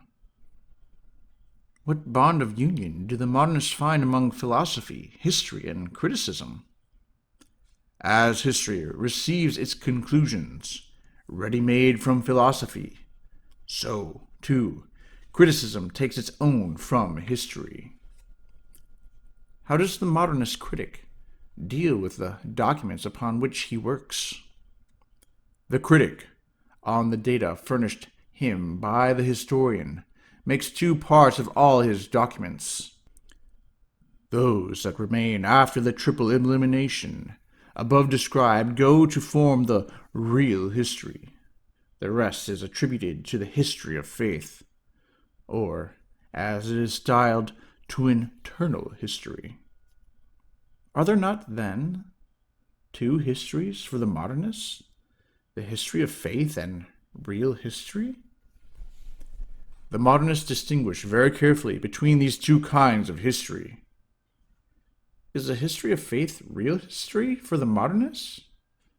It is to be noted that they oppose the history of faith to real history precisely as real.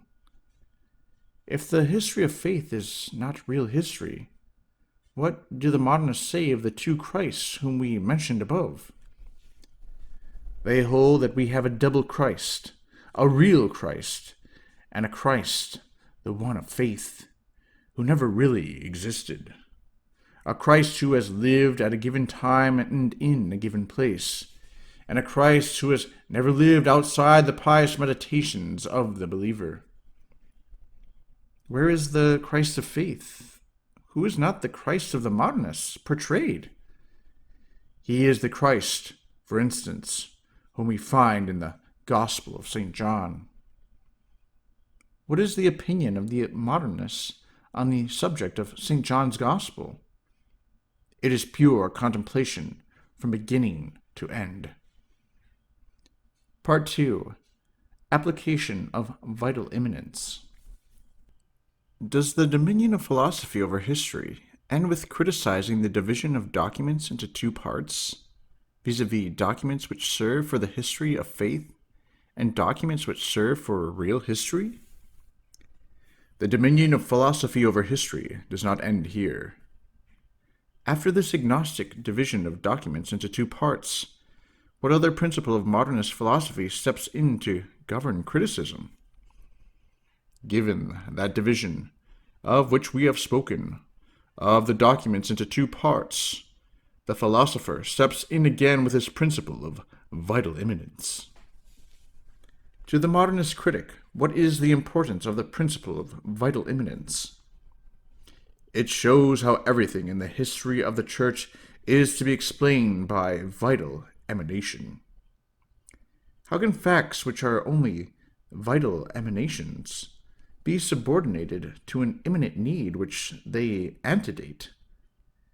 Since the cause or condition of every vital emanation whatsoever is to be found in some need, it follows that no fact can antedate the need which produced it.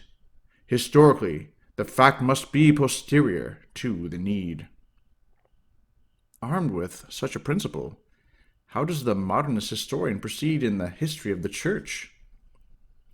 He goes over his documents again, whether they be found in the sacred books or elsewhere, draws up from them his list of the successive needs of the Church, whether relating to dogma or liturgy or other matters. What does the modernist historian then do with his list? Then he hands his list over to the critic. Reinforced by his list of successive needs of the Church, what labor does the critic expend, then, on the documents of the history of faith? The critic takes in hand the documents dealing with the history of faith and distributes them, period by period, so that they correspond exactly with the list of needs, always guided by the principle that the narration must follow the facts, as the facts follow the needs. In the sacred books, Does it not sometimes happen that certain parts, instead of revealing a simple need, rather are themselves the creation of a need? It may at times happen that some parts of the sacred scriptures, such as the epistles, themselves constitute the fact created by the need. Apart from exceptions, what, in a general way, is the law which serves to determine the date of origin of documents for ecclesiastical history? The rule holds that the age of any document can only be determined by the age in which need has manifested itself in the Church. Part 3. Application of Evolutionism. After this work, which has classified the documents according to a date of origin or arbitrarily determined, does not another operation follow? Another operation follows. What distinction in the eyes of the modernist critic makes necessary this new operation?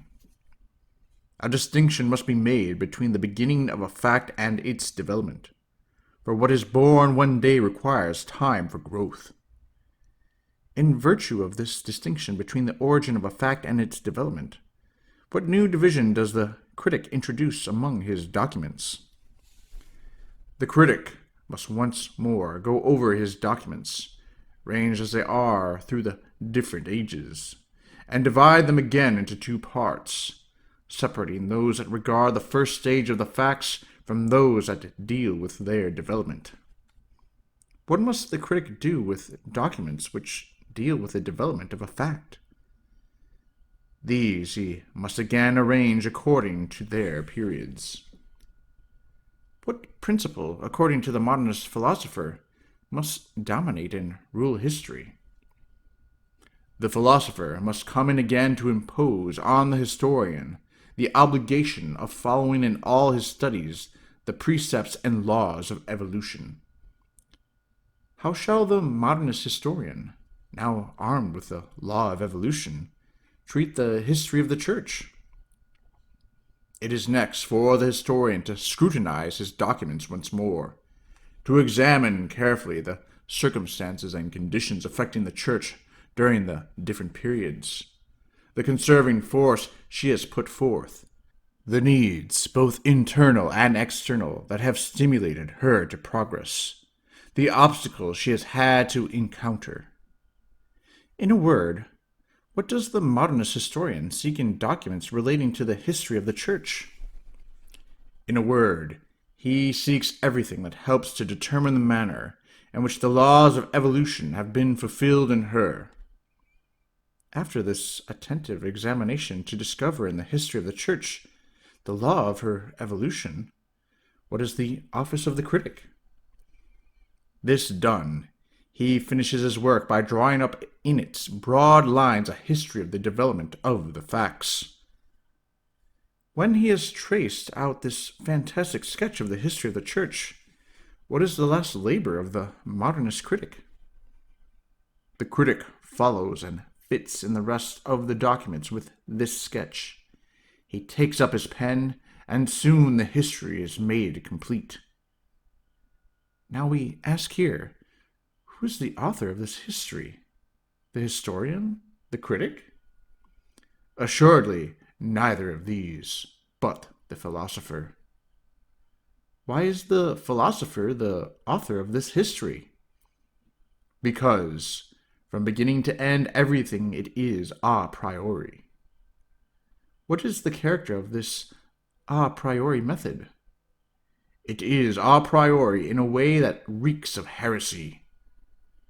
Are not these historians to be pitied?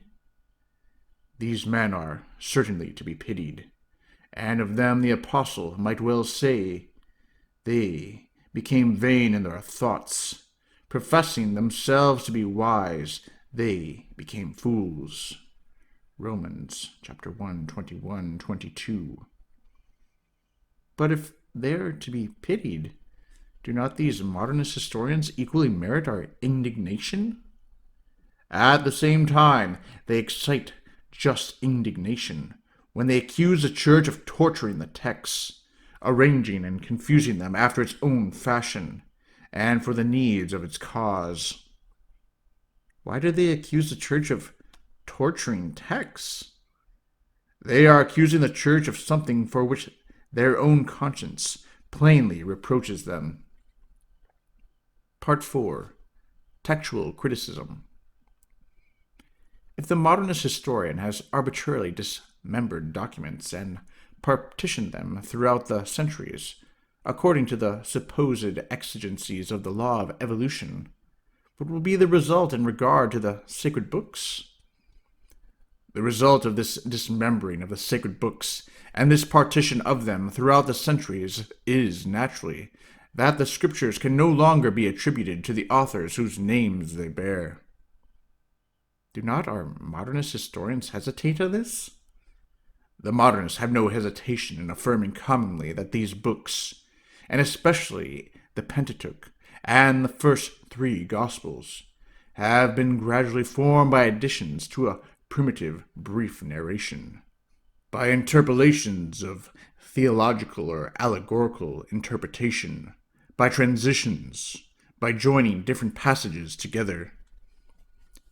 Upon what do they rely to explain the origin of the sacred books, granting the supposition of successive additions to an exceedingly brief primitive redaction?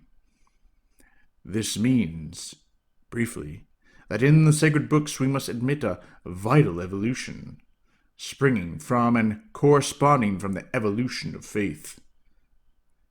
Where do they find any traces of this supposed vital evolution? The traces of this evolution, they tell us, are so visible in the books that one might almost write a history of them. Have the modernists made an attempt to write this history of vital evolution, which, according to their system, has controlled the successive additions to our sacred books? Indeed, this history they do actually write, and with such an easy security that one might believe them to have, with their own eyes, seen the writers at work through the ages amplifying the sacred books. What means do the modernists employ to confirm this history of the formation of the sacred text? To aid them in this, they call to their assistance that branch of criticism which they call textual, and labor to show that such a fact or such a phrase is not in its right place, and adducing other arguments of the same kind. What do you think of the assurance with which our modernists proceed to explain the formation of our sacred books? They seem, in fact, to have constructed for themselves certain type of narration and discourses, upon which they base their decision as to whether a thing is out of place or not. Are the modernists not so bold and forward that we may ask them, how are you fitted for practicing this kind of criticism? To hear them talk about their works on the sacred books, in which they have been able to discover so much that is defective, one would imagine that before them nobody ever even glanced through the pages of Scripture, whereas the truth is that a whole multitude of doctors, infinitely superior to them in genius, in erudition, and sanctity, have sifted the sacred books in every way. How did the ancient doctors, who were infinitely superior to our modernists, conduct themselves toward the sacred books? So far from finding imperfections in them, they have thanked God more and more the deeper they have gone into them, for his divine bounty in having vouchsafed to speak thus to men. How do the modernists ironically explain the respect which the ancient doctors exhibited toward the sacred books? Unfortunately, they say, these great doctors did not enjoy the same aids to study that are possessed by the modernists. What were these aids to study, which the ancient doctors had not, and which the modernists enjoy? These aids are simply philosophy borrowed from the negation of God, and a criterion which consists of themselves. Part 5. Conclusion. What, in brief, is the historical method of the modernist? We believe, then, that we have set forth with sufficient clearness the historical method of the Modernists. The philosopher leads the way, the historian follows. And then in due order come internal and textual criticism. Since a certain philosophy forms the basis of the Modernist historical method, and as it were, its first cause, how may we rightly qualify their historical criticism? Since it is characteristic of the first cause to communicate its virtue to secondary causes, it is quite clear that the criticism we are concerned with is an agnostic, immanentist, and evolutionist criticism. May this criticism be used without detriment to faith? Anybody who embraces it and employs it makes profession thereby of the errors contained in it, and places himself in opposition to Catholic faith.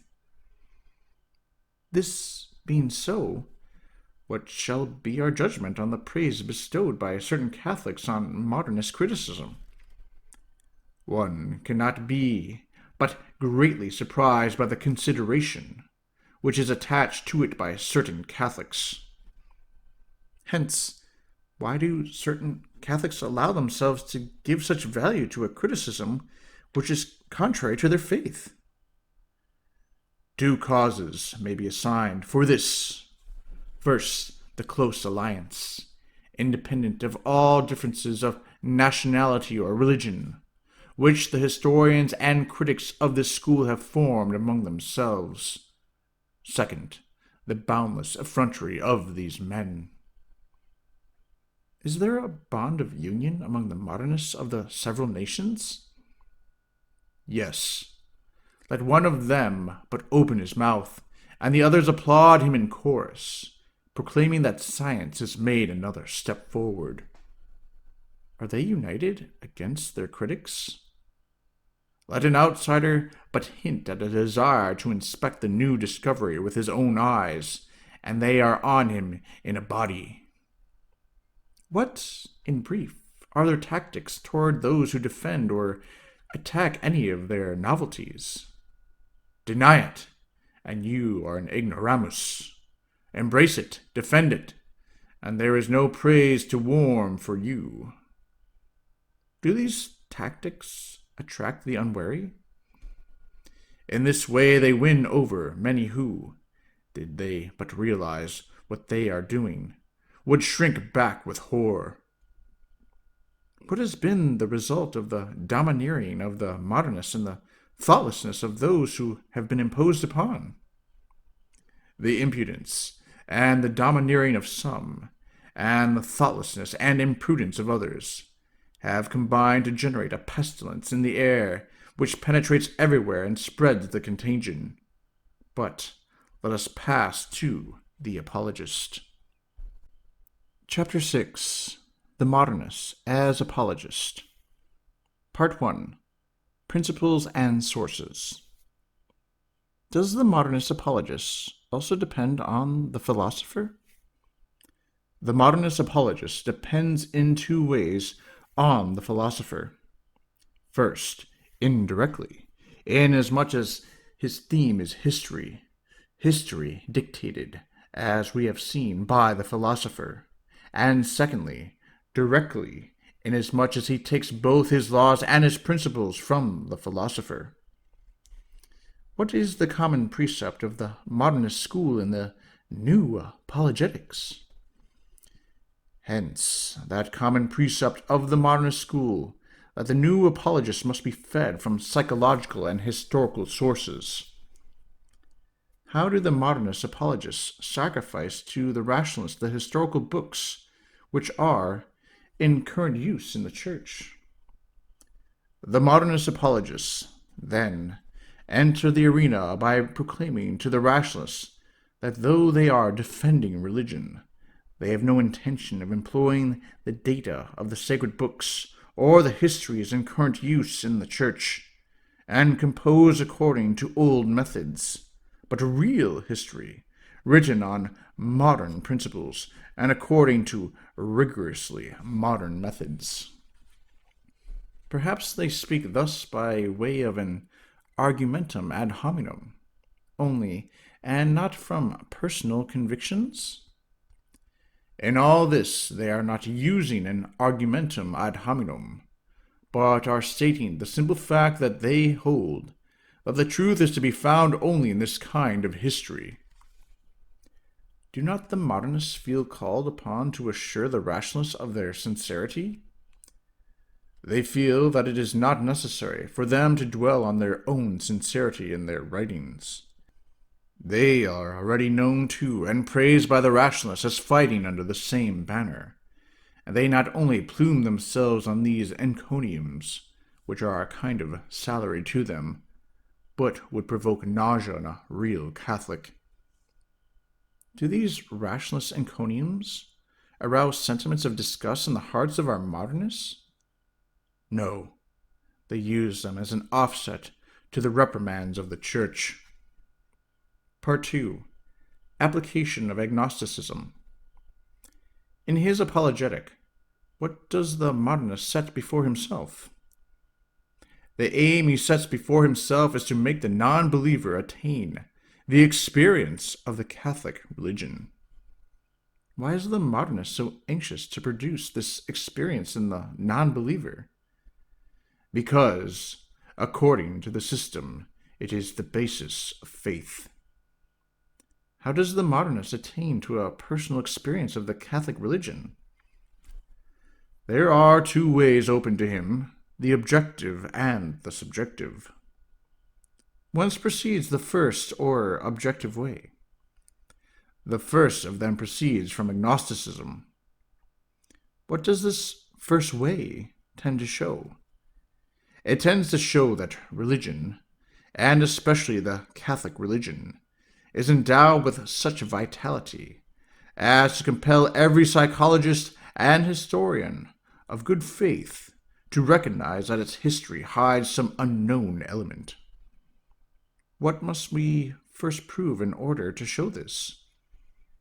To this end, it is necessary to prove that this religion, as it exists today, is that which was founded by Jesus Christ. That is to say, that it is the product of the progressive development of the germ which he brought into the world. If Jesus Christ has brought into this world simply the germ of the Catholic religion, what is the first task of the modernists? It is imperative, first of all, to establish what this germ was. Give the modernist formula for establishing what this germ was. The modernist claims to be able to do this by the following formula. Christ announced the coming of the kingdom of God, which was to be realized within a brief lapse of time, and of which he was to become the Messiah, the divinely given agent and ordainer. The germ thus determined what must be demonstrated according to modernist apologists. Then it must be shown how this germ, always immanent and permanent in the bosom of the Church, has gone on slowly developing in the course of history, adapting itself successively to the different mediums through which it has passed, borrowing from them by vital assimilation all the dogmatic, cultural, ecclesiastical forms that served its purpose, whilst, on the other hand, it surmounted all obstacles, vanquished all enemies, and survived all assaults and all combats. Considering this mass of facts, at what conclusion do our modernists hope to arrive? Anybody who well and duly considers this mass of obstacles, adversaries, attacks, combats, and the vitality and fecundity which the Church has shown throughout them all, must admit that if the laws of evolution are visible in her life, they fail to explain the whole of her history. The unknown arises forth from it and presents itself before us. What is the radical defect of all this reasoning? Thus do they argue, never suspecting that their determination of the primitive germ is an a priori of agnostic and evolutionist philosophy, and that the formula of it has been gratuitously invented for the sake of buttressing their position. Part 3. Application of apologetic principles. Among the facts which they bring forth to secure access for the Catholic religion into souls, do not the Modernists find distasteful things? While they endeavor, by this line of reasoning, to secure access for the Catholic religion into souls, these new apologists are quite ready to admit that there are many distasteful things in it. Surely they find the dogmas exempt from errors and contradictions. Nay, they openly admit, and with ill-concealed satisfaction, that they have found that even its dogma is not exempt from errors and contradictions. You say they claim to have found errors and contradictions in dogma, and that they admit this with pleasure? At least they repudiate these errors and contradictions with indignation. They add also that this is not only excusable, but, curiously enough, even right and proper. Do our modernists find errors in the sacred books? In the sacred books, there are many passages referring to science or history, where manifest errors are to be found. Admitting scientific and historical errors in the Bible, how do the modernists apologize for the sacred books? The subject of these books is not science or history, but religion and morals. In them, history and science serve only as a species of covering, to enable the religious and moral experiences wrapped up in them to penetrate more readily among the masses.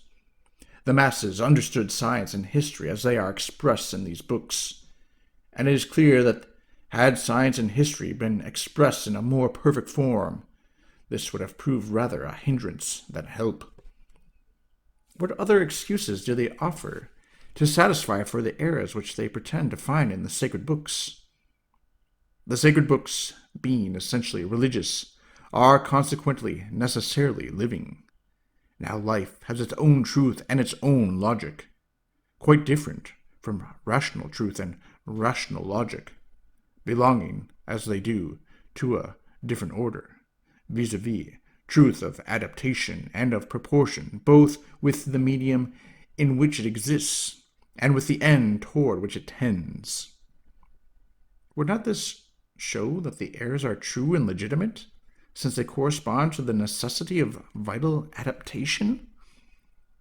The modernists, losing all sense of control, go so far as to proclaim as true and legitimate everything that is explained by life. Can we thus legitimize the errors in our sacred books? We, for whom there is but one and only truth, and who hold that the sacred books, written under the inspiration of the Holy Ghost, have God for their author, declare that this is equivalent to attributing to God himself the lie of utility or officious lie. And we say with St. Augustine, in an authority so high, emit one officious lie, and there will not remain a single passage of those apparently difficult to practice or to believe, which on the same most pernicious rule may not be explained as a lie uttered by the author willfully and to serve a purpose.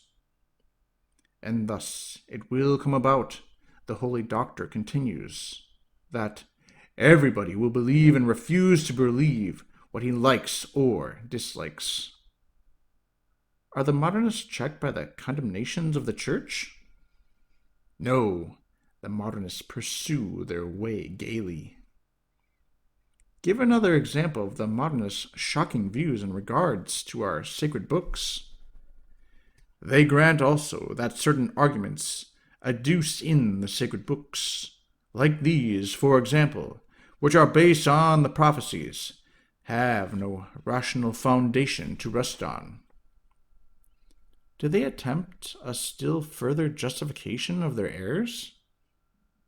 They will defend even these as artifices of preaching, which are justified by life. Do they stop here?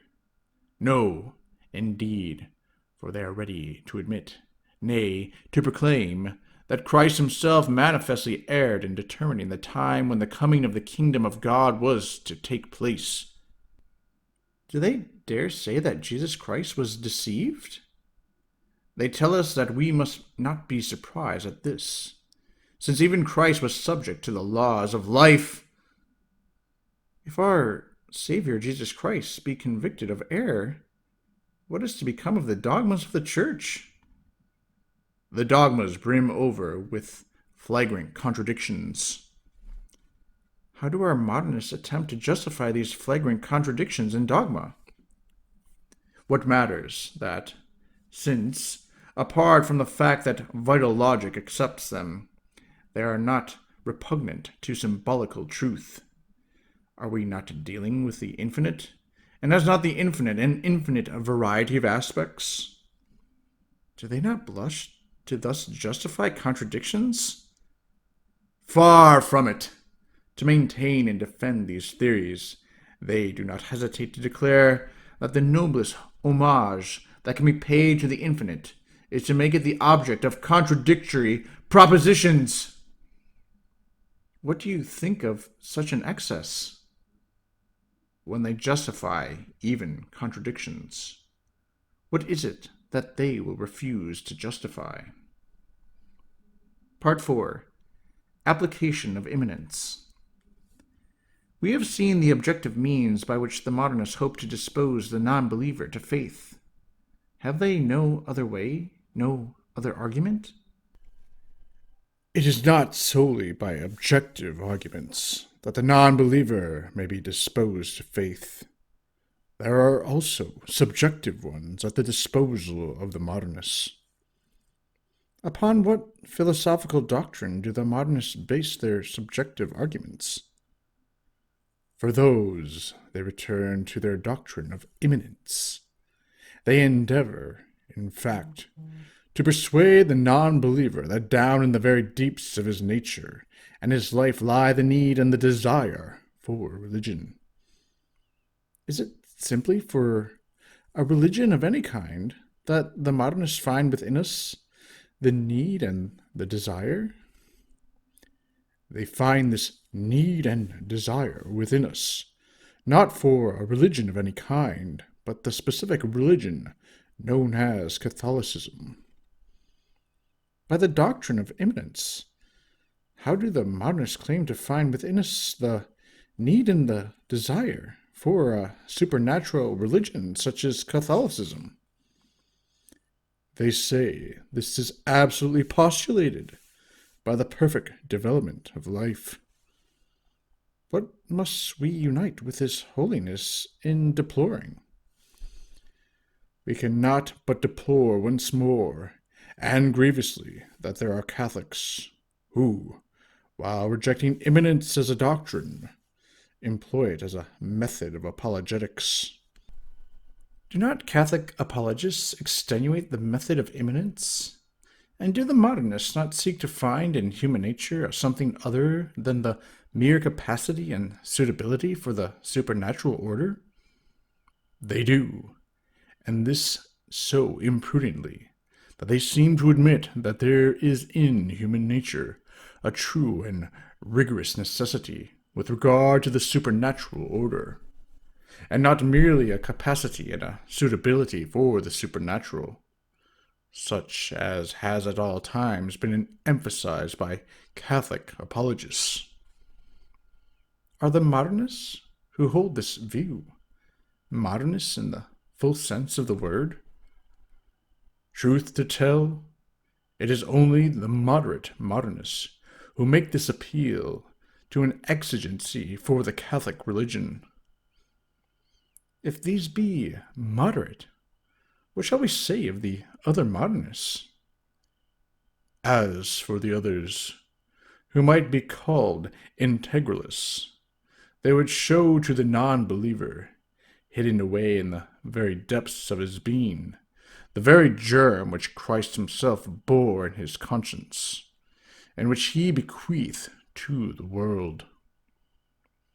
From this summary description, what do you think of the modernist apologetic method? It is in perfect harmony, as you may see, with their doctrines. Why have such methods and doctrines been made? These methods and doctrines, brimming over with errors, have been made not for edification, but for destruction, not for the formation of Catholics, but for the plunging of Catholics into heresy, methods and doctrines that would be fatal to any religion. Chapter 7. The Modernist as Reformer. To complete the description of the modernist character, what remains to be said? It remains for us now to say a few words about the modernist as reformer. From what has preceded, can we not gain some idea of the reforming mania which possesses the modernists? From all that has been preceded, some idea may be gained of the reforming mania which possesses them. Does this reforming mania extend to many things? In all Catholicism, there is absolutely nothing on which it does not fasten. Upon what first reform does the modernist attention fasten? The reform of philosophy, especially in the seminaries. What is the character of the reform in philosophy which they hope to introduce into the seminaries? Scholastic philosophy is to be relegated to the history of philosophy among obsolete systems, and the young men are to be taught modern philosophy. Why do they wish to teach modern philosophy in the seminaries? Because it alone is true and suited to the times in which we live. Having reformed philosophy, for what further reform do the modernists call? The reform of theology. What reform do they demand for theology? Rational theology is to have modern philosophy for its foundation, and positive theology is to be founded on the history of dogma. In history, what reform must be adopted? As for history, it must be for the future written, and taught only according to their modern methods and principles. Must dogma be subjected to a like reform? Dogmas and their evolution are to be harmonized with science and history. What must be reformed in the Catechism? In the Catechism, no dogmas are to be inserted, except those that have been duly reformed and are within the capacity of the people. In worship, what is to be reformed? Regarding worship, the number of external devotions is to be reduced, or at least steps must be taken to prevent their further increase. Are not some modernists more indulgent toward the ceremonies of worship? Some of the admirers of symbolism are disposed to be more indulgent on this head. What reforms of a graver nature do the modernists demand in the government of the Church? Ecclesiastical government requires to be reformed in all its branches, but especially in its disciplinary and dogmatic parts. Its spirit and its external manifestations must be put in harmony with the public conscience, which is now wholly for democracy. A share in ecclesiastical government should therefore be given to the lower ranks of the clergy, and even to the laity, and authority should be decentralized. Do our modernists require still further reforms? Yes.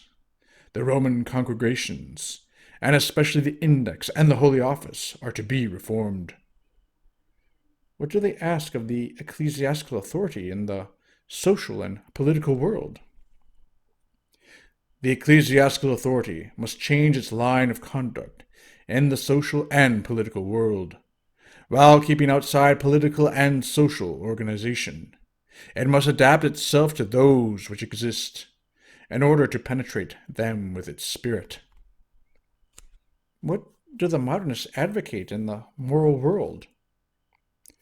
With regard to morals, they adopt the principle of the Americanists, that the active virtues are more important than the passive, both in the estimation in which they must be held and in the exercise of them. What are the clergy to do, according to modernist principles? The clergy are asked to return to their ancient lowliness and poverty, and in their ideas and action to be guided by the principles of modernism. Advocating thus such virtues in the clergy, no doubt the modernists exalt ecclesiastical celibacy? There are some who, echoing the teaching of their Protestant masters, would like the suppression of ecclesiastical celibacy. Now that you have seen all the reformers demanded by the modernists, what is left? Indeed, we may truly ask, what is there left in the Church, which is not to be reformed according to their principles? Chapter 8. Criticism of the Modernist System. The synthesis of all the heresies. The way to atheism. Why have we exposed the modernist doctrine at such length? It may be that some may think we have dwelt too long on this exposition of the doctrines of the modernists. But why was this long exposition necessary? It was necessary, both in order to refute their customary charge that we do not understand their ideas. Had we no other reason for thus exposing the system? We had. We desire to show that their system does not consist in scattered and unconnected theories, but in a perfectly organized body, all the parts of which are solidly joined, so that it is not possible to admit one without admitting all. Does this double motive explain the didactic form which we have used? For this reason, too, we have had to give this exposition a somewhat didactic form, and not to shrink from employing certain uncouth terms in use among the modernists. Can modernism, as a system, be defined in one word? Can anybody who takes a survey of the whole system be surprised that we should define it as the synthesis of all heresies? Why do you define modernism as the synthesis of all heresies? Were one to attempt the task of collecting together all the errors that have been broached against the faith, and to concentrate the sap and substance of them all into one, he could not better succeed than the modernists have done. Is it enough to say that the modernists, by their accumulated errors, destroy the Catholic religion? Nay, they have done more than this, for, as we have already intimated, their system means the destruction, not of the Catholic religion alone, but of all religion. Should not the rationalists applaud the modernists? With good reason, the rationalists should applaud them, for the most sincere and the frankest among the rationalists warmly welcome the modernists as their most valuable allies. Show how modernists are the most efficient auxiliaries of the rationalists. Let us return for a moment to that most disastrous doctrine of agnosticism. Having closed, by agnosticism, every avenue to God, how do the modernists, in their turn, pretend to open the way to God? By agnosticism, every avenue that leads the intellect to God is barred, but the modernists would seek to open others available for sentiment and action. Do their efforts promise success? No, their efforts are vain. Why? After all, what is sentiment but the reaction of the soul on the action of the intelligence or the senses? Since then, in order to go to God, sentiment is directed either by the intellect or by the senses. What must happen if the modernists take away the guidance of intelligence? Take away the intelligence, and man, already inclined to follow the senses, becomes their slave. Is not this attempt to go to God through agnostic sentiment vain from another point of view? Vain, too, it is from another point of view. For all these fantasies on the religious sentiment will never be able to destroy common sense. And common sense tells us that emotion, and everything that leads the heart captive, proves a hindrance instead of a help to the discovery of truth. What do you mean when you say that emotion and everything that leads the heart captive proves a hindrance to the discovery of the truth? We speak, of course, of truth in itself. Cannot the emotion of the soul aid in the discovery of even a vestige of truth? Even for that other, purely subjective truth, the fruit of sentiment and action, if it serves its purpose for the jugglery of words, it is of no use to man who wants to know, above all things, whether outside himself there is a God, and to whose hands he is one day to fall. With agnosticism as a point of departure, religious sentiment has no foot to stand on. To eke out their system, what do the modernists add? The modernists call in experience to eke out their system. But what does this experience add to sentiment? What does experience add to sentiment? Absolutely nothing, beyond a certain intensity and a proportionate deepening of the conviction of the reality of the object. But these two will never make sentiment into anything but sentiment, nor deprive it of its characteristic, which is to cause deception when the intelligence is not there to guide it. On the contrary, they but conform and aggravate this characteristic, for the more intense sentiment is the more it is sentimental. In matters of religious sentiment and religious experience, are not prudence and knowledge extremely necessary? In matters of religious sentiment and religious experience, you know how necessary is prudence, and how necessary, too, the science which directs prudence. You know it from your own dealings with souls, and especially with souls in whom sentiment predominates. You know it also from your reading of ascetical books. Are ascetical works good guides in these matters, according to the modernists? No. Ascetical books, for which the modernists have but little esteem, but testify to a science and a solidity very different from theirs, and to a refinement and subtlety of observation, of which the modernists give no evidence. Do you esteem very highly modernist religious experience? Is it not really folly, or at least sovereign imprudence, to trust oneself without control to modernist experiences? Putting a question in passing, can an argumentum ad hominem be used against the modernists, thus turning against them the proofs which they claim to derive from religious experience? Let us for a moment put the question.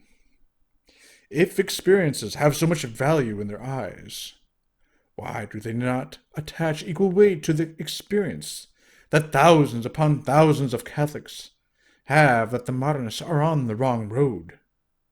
Is it, perchance, that all experience, except those felt by the modernists, are false and deceptive? Taking up once more the thread of the argument, What does the vast majority of mankind think of this sentiment and experience? The vast majority of mankind holds, and always will hold firmly, that sentiment and experience alone, when not enlightened and guided by reason, do not lead to the knowledge of God. What remains? What remains, then, but the annihilation of all religion? Atheism?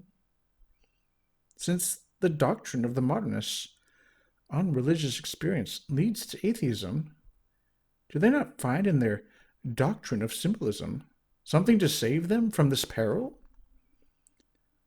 Certainly it is not the doctrine of symbolism that will save us from this. For if all the intellectual elements, as they call them, of religion are pure symbols, will not the very name of God, or of divine personality, be also a symbol? And if this be admitted, will not the personality of God become a matter of doubt, and the way open to pantheism? Is it only the modernist doctrine of symbolism which leads to pantheism? To pantheism, that other doctrine of the divine immanence leads directly. Show us this consequence by an irrefutable argument. For does it, we ask, leave God distinct from man or not? If yes, and what does it differ from Catholic doctrine, and why reject external revelation? If no, we are at once in pantheism.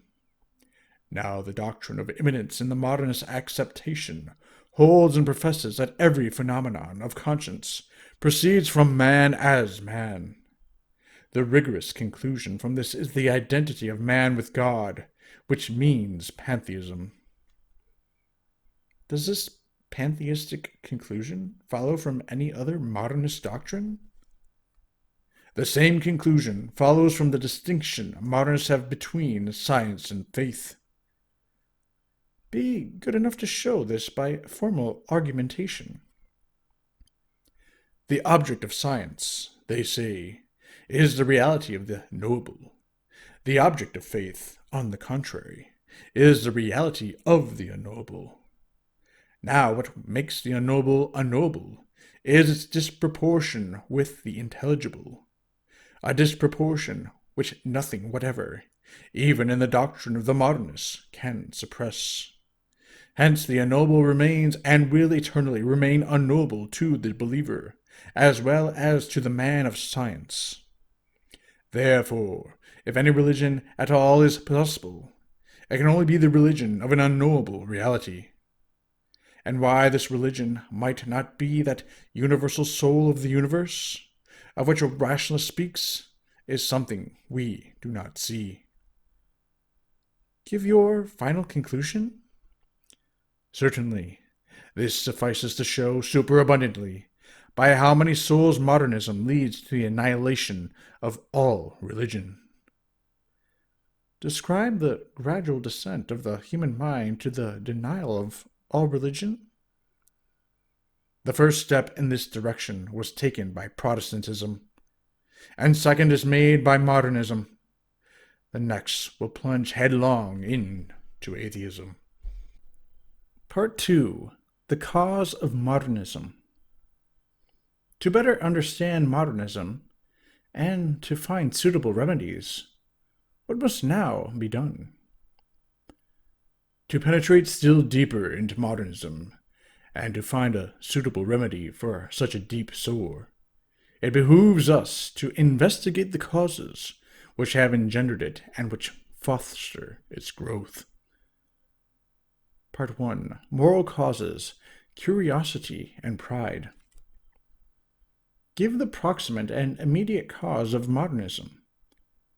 That the proximate and immediate cause consists in a perversion of the mind cannot be open to doubt. Perversion of mind is the proximate cause of modernism. Consequently, where shall we find the remote cause? The remote cause seems to us to be reduced to two: curiosity and pride. Is curiosity really a cause of error? Curiosity by itself, if not prudently regulated, suffices to explain all errors.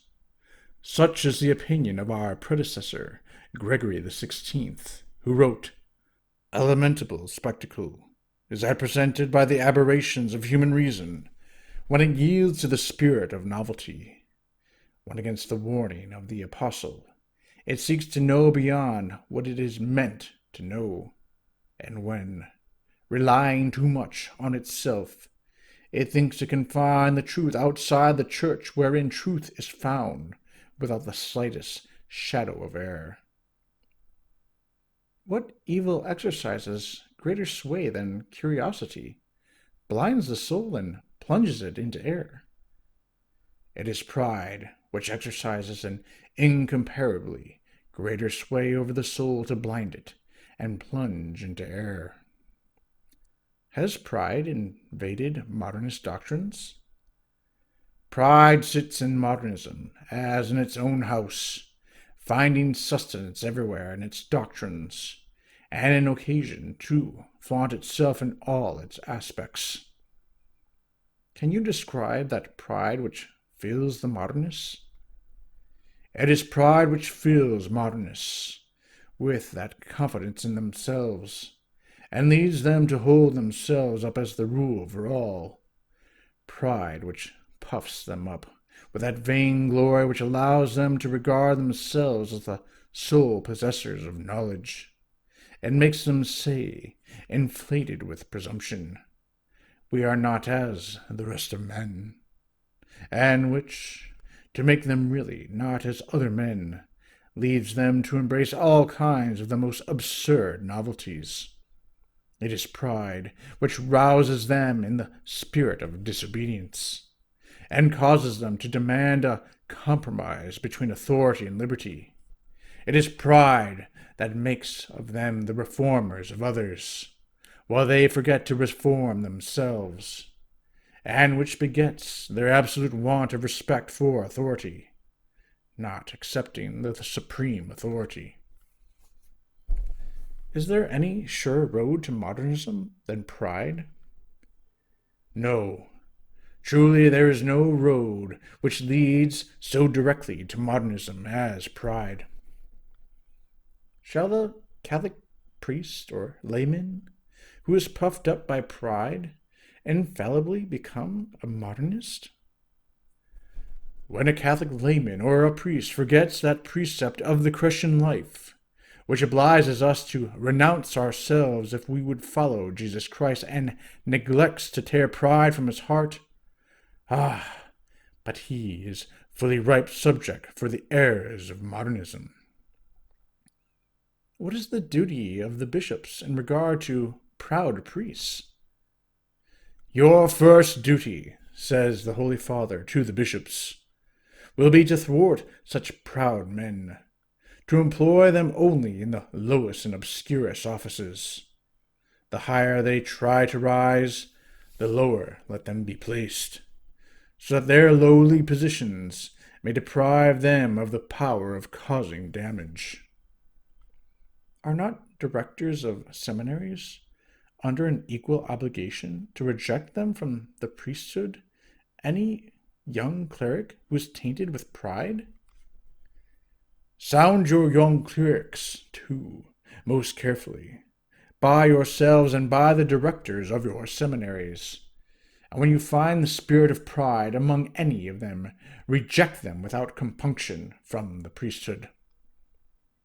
Has this duty of exercising proper vigilance in rejecting proud men from the priesthood always been observed in the past? Would to God that this had always been done with the proper vigilance and constancy. Part 2. Intellectual causes. Passing from these two moral causes, curiosity and pride, what is the chief intellectual cause of modernism? If we pass from the moral to the intellectual causes of modernism, the first which presents itself, and the chief one, is ignorance.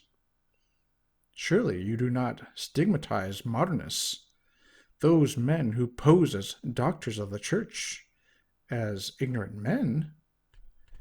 Yes, these very modernists who pose as doctors of the church, who puff out their cheeks when they speak of modern philosophy, and show such contempt for scholasticism, have embraced the one with all its false glamour, because their ignorance of the other has left them without the means of being able to recognize confusion of thought and to refute sophistry. Has not this false modernist philosophy, because of its ignorance of scholastic philosophy, given birth to modernism itself?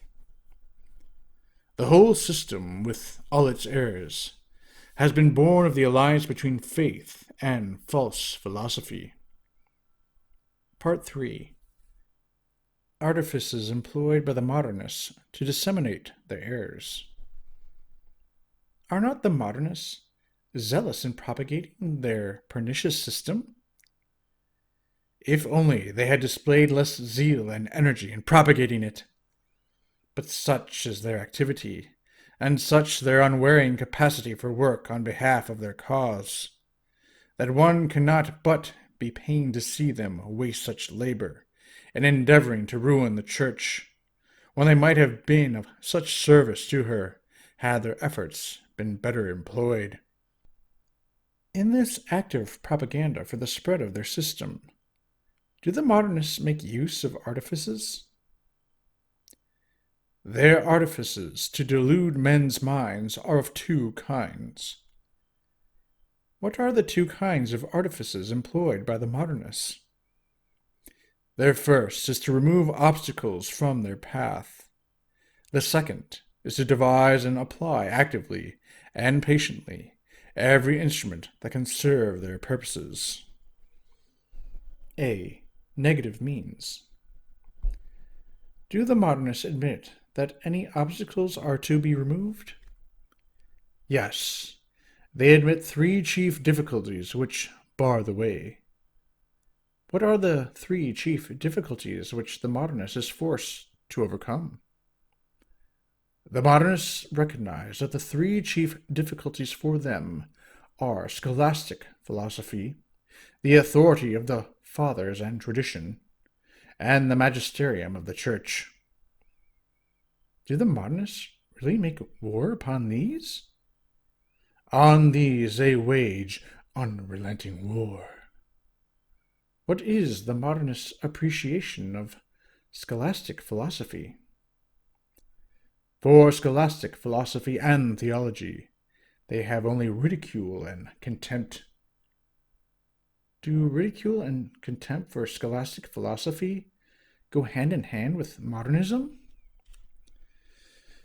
Whether it is ignorance or fear, or both, that inspires this conduct in them, certain it is that the passion for novelty is always united in them with hatred of scholasticism, and there is no surer sign that a man is on the way to modernism than when he begins to show his dislike for this system. When the modernists exhibit contempt for scholastic philosophy, of what should we remind them? Modernists and their admirers should remember the proposition condemned by Pius IX. The method and principles which have served the doctors of scholasticism when treating of theology no longer correspond with the exigencies of our time or the progress of science. Syllabus of Errors, Proposition 13. In their war against scholastic philosophy, how do the modernists deal with the second obstacle, as they call tradition? They exercise all their ingenuity in diminishing the force and falsifying the character of tradition, so as to rob it of all its weight. In speaking of tradition, what law of the Second Council of Nicaea should true Catholics have in mind? But for Catholics, the Second Council of Nicaea will always have the force of law, where it condemns those who dare, after the impious fashion of heretics, to deride the ecclesiastical traditions, to invent novelties of some kind. or endeavor by malice or craft to overthrow any of the legitimate traditions of the Catholic Church. Give the law of the Fourth Council of Constantinople on tradition. Catholics will hold for law also the profession of the Fourth Council of Constantinople. We therefore profess to conserve and guard the rules bequeathed by the Holy Catholic and Apostolic Church, by the holy and most illustrious apostles, by the Orthodox councils, both general and local, and by every one of those divine interpreters, the fathers and doctors of the Church. Does not the profession of faith include respect for tradition? Wherefore, the Roman pontiffs, Pius IV and Pius IX, ordered the insertion in the profession of faith of the following declaration: I most firmly admit and embrace the apostolic and ecclesiastical traditions and other observances and constitutions of the Church. Since they show such slight respect for tradition, what is the judgment of the Modernists on the most holy fathers of the Church? The Modernists pass the same judgment on the most holy fathers of the Church as they pass on tradition, decreeing, with amazing effrontery, that, while personally most worthy of all veneration, they were entirely ignorant of history and criticism, for which they are only excusable on account of the time in which they lived.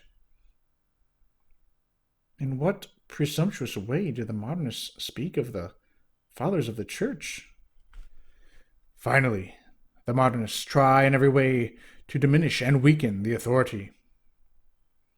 In the war against scholastic philosophy and tradition, what is the third obstacle which the Modernists feel obliged to remove? They propose to remove the ecclesiastical magisterium itself by sacrilegiously falsifying its origin, character, and rights, and by freely repeating the calumnies of its adversaries. In their war against the magisterium of the Church, may we not apply to the Modernists the earlier condemnations? To all the band of Modernists may be applied those words which our predecessor wrote with such pain, to bring contempt and odium on the mystic spouse of Christ, who is the true light. The children of darkness have been wont to cast in her face before the world a stupid calumny, and perverting the meaning and force of things and words, to depict her as the friend of darkness and ignorance, and the enemy of light, science, and progress. Since the Modernists display such hatred against the Church, what is their attitude toward Catholics who defend her? The Modernists vent all their gall and hatred on Catholics who sturdily fight the battles of the Church. What is the favorite insult offered by the Modernists to faithful Catholics?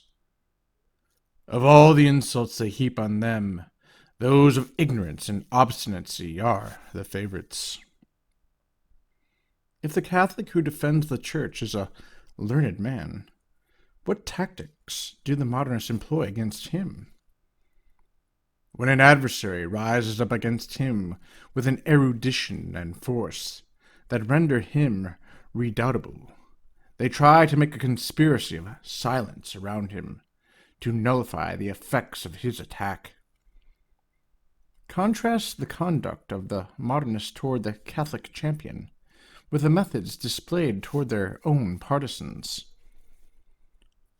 While in flagrant contrast with this policy toward Catholics, they load with constant praise the writers who range themselves on their side, hailing their works, exuding novelty in every page, with choruses of applause.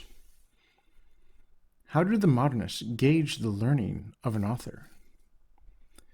For them, the scholarship of a writer is in direct proportion to the recklessness of his attacks on antiquity, and of his efforts to undermine tradition and the ecclesiastical magisterium. When a modernist falls under the condemnation of the Church, are his fellows bold enough to support him? When one of their number falls under the condemnations of the Church, the rest of them, to the horror of good Catholics, gather round him, heap public praise upon him, and venerate him almost as a martyr to truth. Are the young excited and confused by this modernist uproar? The young, excited and confused by all this clamor of praise and abuse, some of them are afraid of being branded as ignorant, others ambitious to be considered learned, and both classes, goaded internally by curiosity and pride, often surrender and give themselves up to modernism. Is not this modernist method of seducing the young by noise and clamor one of the artifices of conquest described above? Yes, we have already seen some of the artifices employed by modernists to exploit their wares. Part B. Positive means. Are the modernists active in seeking new recruits? What efforts they make to win new recruits! What are the modernists' chief means of conquest? They seize upon chairs in the seminaries and universities, and gradually make of them chairs of pestilence. From these sacred chairs they scatter, though not always openly, the seeds of their doctrines. They proclaim their teachings without disguise in congresses. They introduce them and make them the vogue in social institutions. Under their own names and under pseudonyms, they publish numbers of books, newspapers, reviews, and sometimes one and the same writer adopts a variety of pseudonyms to trap the incautious reader into believing in a whole multitude of modernist writers. In short, they leave nothing untried in action, discourse, writings, as though there were a frenzy of propaganda upon them. And the results of all this? We have to lament at the sight of many young men, once full of promise and capable of rendering great services to the Church, now gone astray. What are the results of this activity? And there is another sight that saddens us too, that of so many other Catholics who, while they certainly do not go so far as the former, have yet grown into the habit, as though they had been breathing a poisoned atmosphere, of thinking and speaking and writing with a liberty that ill becomes Catholics. Are modernists found only among the laity? They are to be found among the laity, and in the ranks of the clergy, and they are not wanting even in the last place where one might expect to meet them, in religious institutes. How do these more or less modernist Catholics, either laymen, priests, or religious, treat biblical questions? If they treat of biblical questions, it is upon modernist principles. How do they deal with history? If they write history, it is to search out with curiosity and to publish openly, on the pretext of telling the whole truth, and with a species of ill-concealed satisfaction, everything that looks to them like a stain in the history of the Church. How do they act toward pious popular traditions and venerable relics? Under the sway of certain a priori rules, they destroy, as far as they can, the pious traditions of the people, and bring ridicule on certain relics highly venerable from their antiquity. Why do they wish to break away from the ancient traditions? They are possessed by the empty desire of being talked about, and they know they would never succeed in this, were they to say only what has been always said. Are not these moderate, modernist Catholics actuated by good intentions in breaking away from the traditions of past ages? It may be that they have persuaded themselves that in all this they are really serving God and the Church. In reality, what are they doing? In reality, they only offend both, less perhaps by their works themselves than by the spirit in which they write, and by the encouragement they are giving to the extravagance of the Modernists. Part 3. Remedies. What action did Leo XIII take against the errors of the Modernists? Against this host of grave errors, and its secret and open advance, our predecessor Leo XIII, of happy memory, worked strenuously, especially as regards the Bible, both in his words and his acts.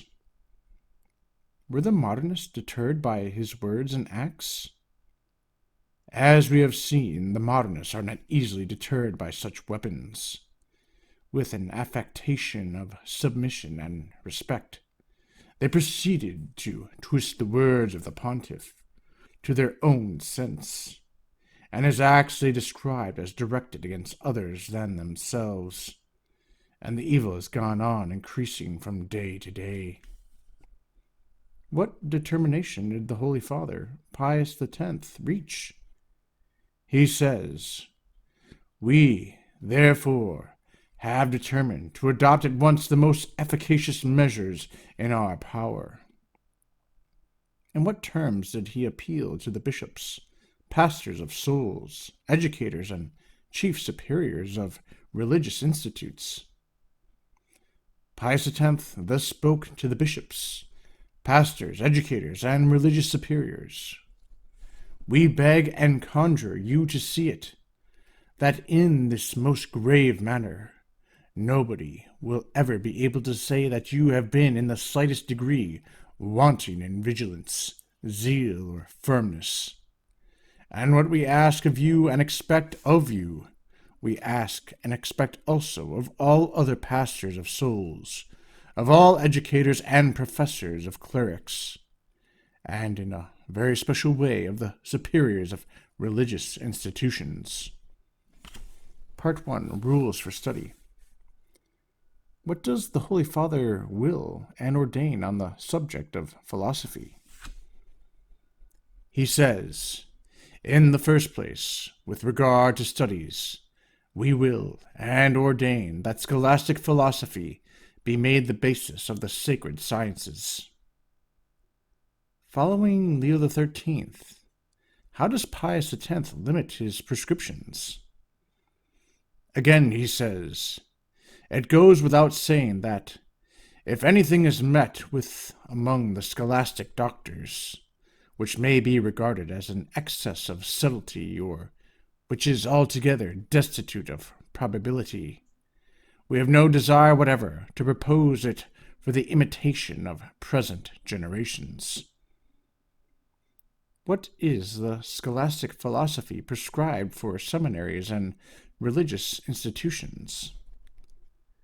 Let it be clearly understood, above all things, that the scholastic philosophy we prescribe is that which the angelic doctor has bequeathed to us, and we, therefore, declare that all the ordinances of our predecessor on this subject continue fully in force, and as far as may be necessary, we do decree anew and confirm and ordain that they be by all strictly observed. In seminaries where they have been neglected, let the bishops impose them and require their observance, and let this apply also to the superiors of religious institutions. Does there exist a prejudice against St. Thomas? May he be lightly set aside?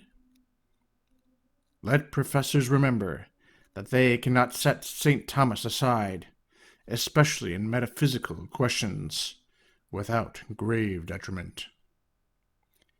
In what words does Pius X recommend the study of theology?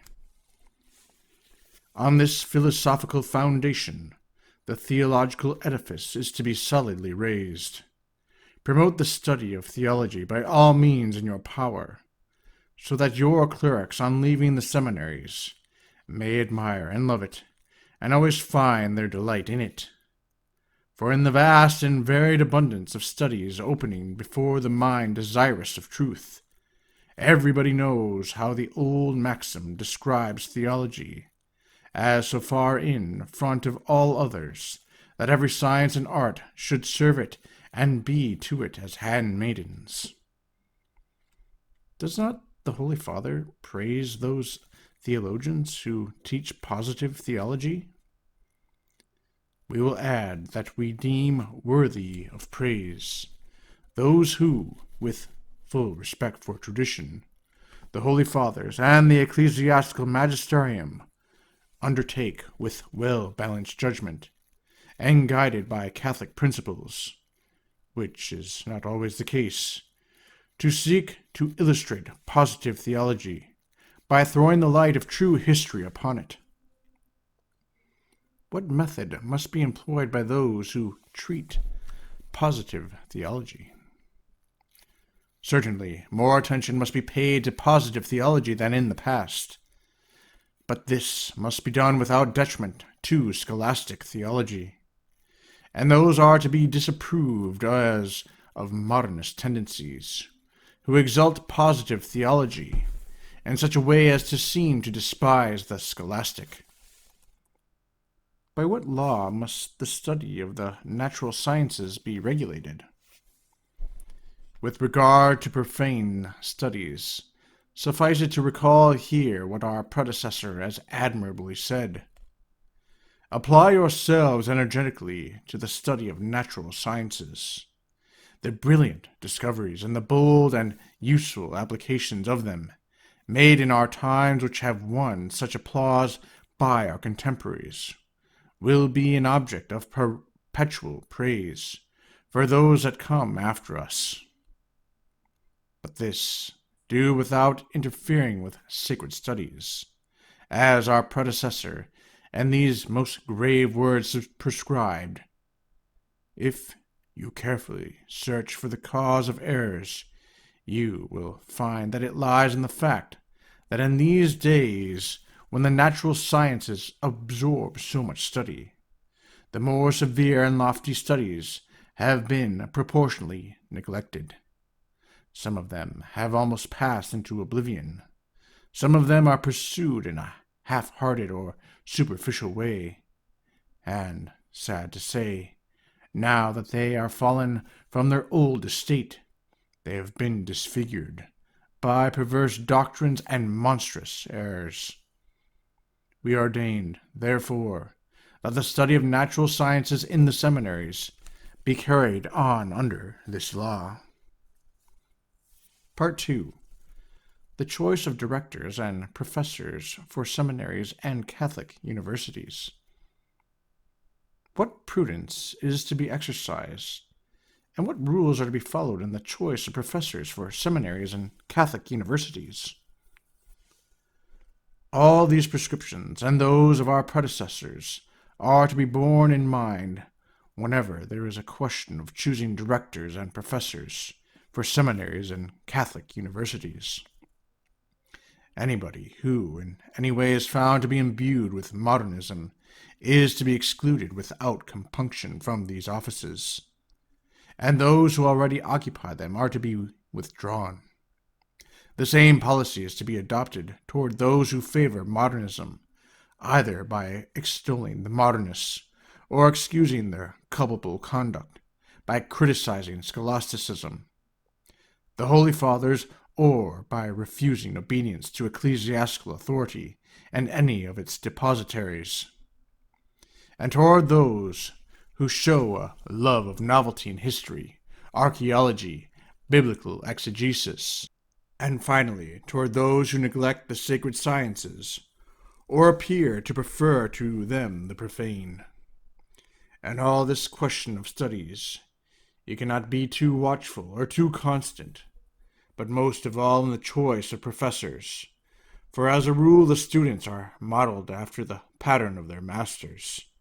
Strong in the consciousness of your duty, act always prudently, but vigorously. Part 3. Rules for Students. What diligence should be shown in selecting candidates for holy orders? Equal diligence and severity are to be used in examining and selecting candidates for holy orders.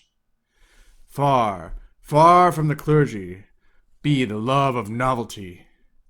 God hates the proud and the obstinate. In order to be valid, upon what new condition shall the doctorate in theology and in philosophy be conferred? For the future, the doctorate of theology and canon law must never be conferred on anybody who has not made the regular course of scholastic philosophy. If conferred, it shall be held as null and void.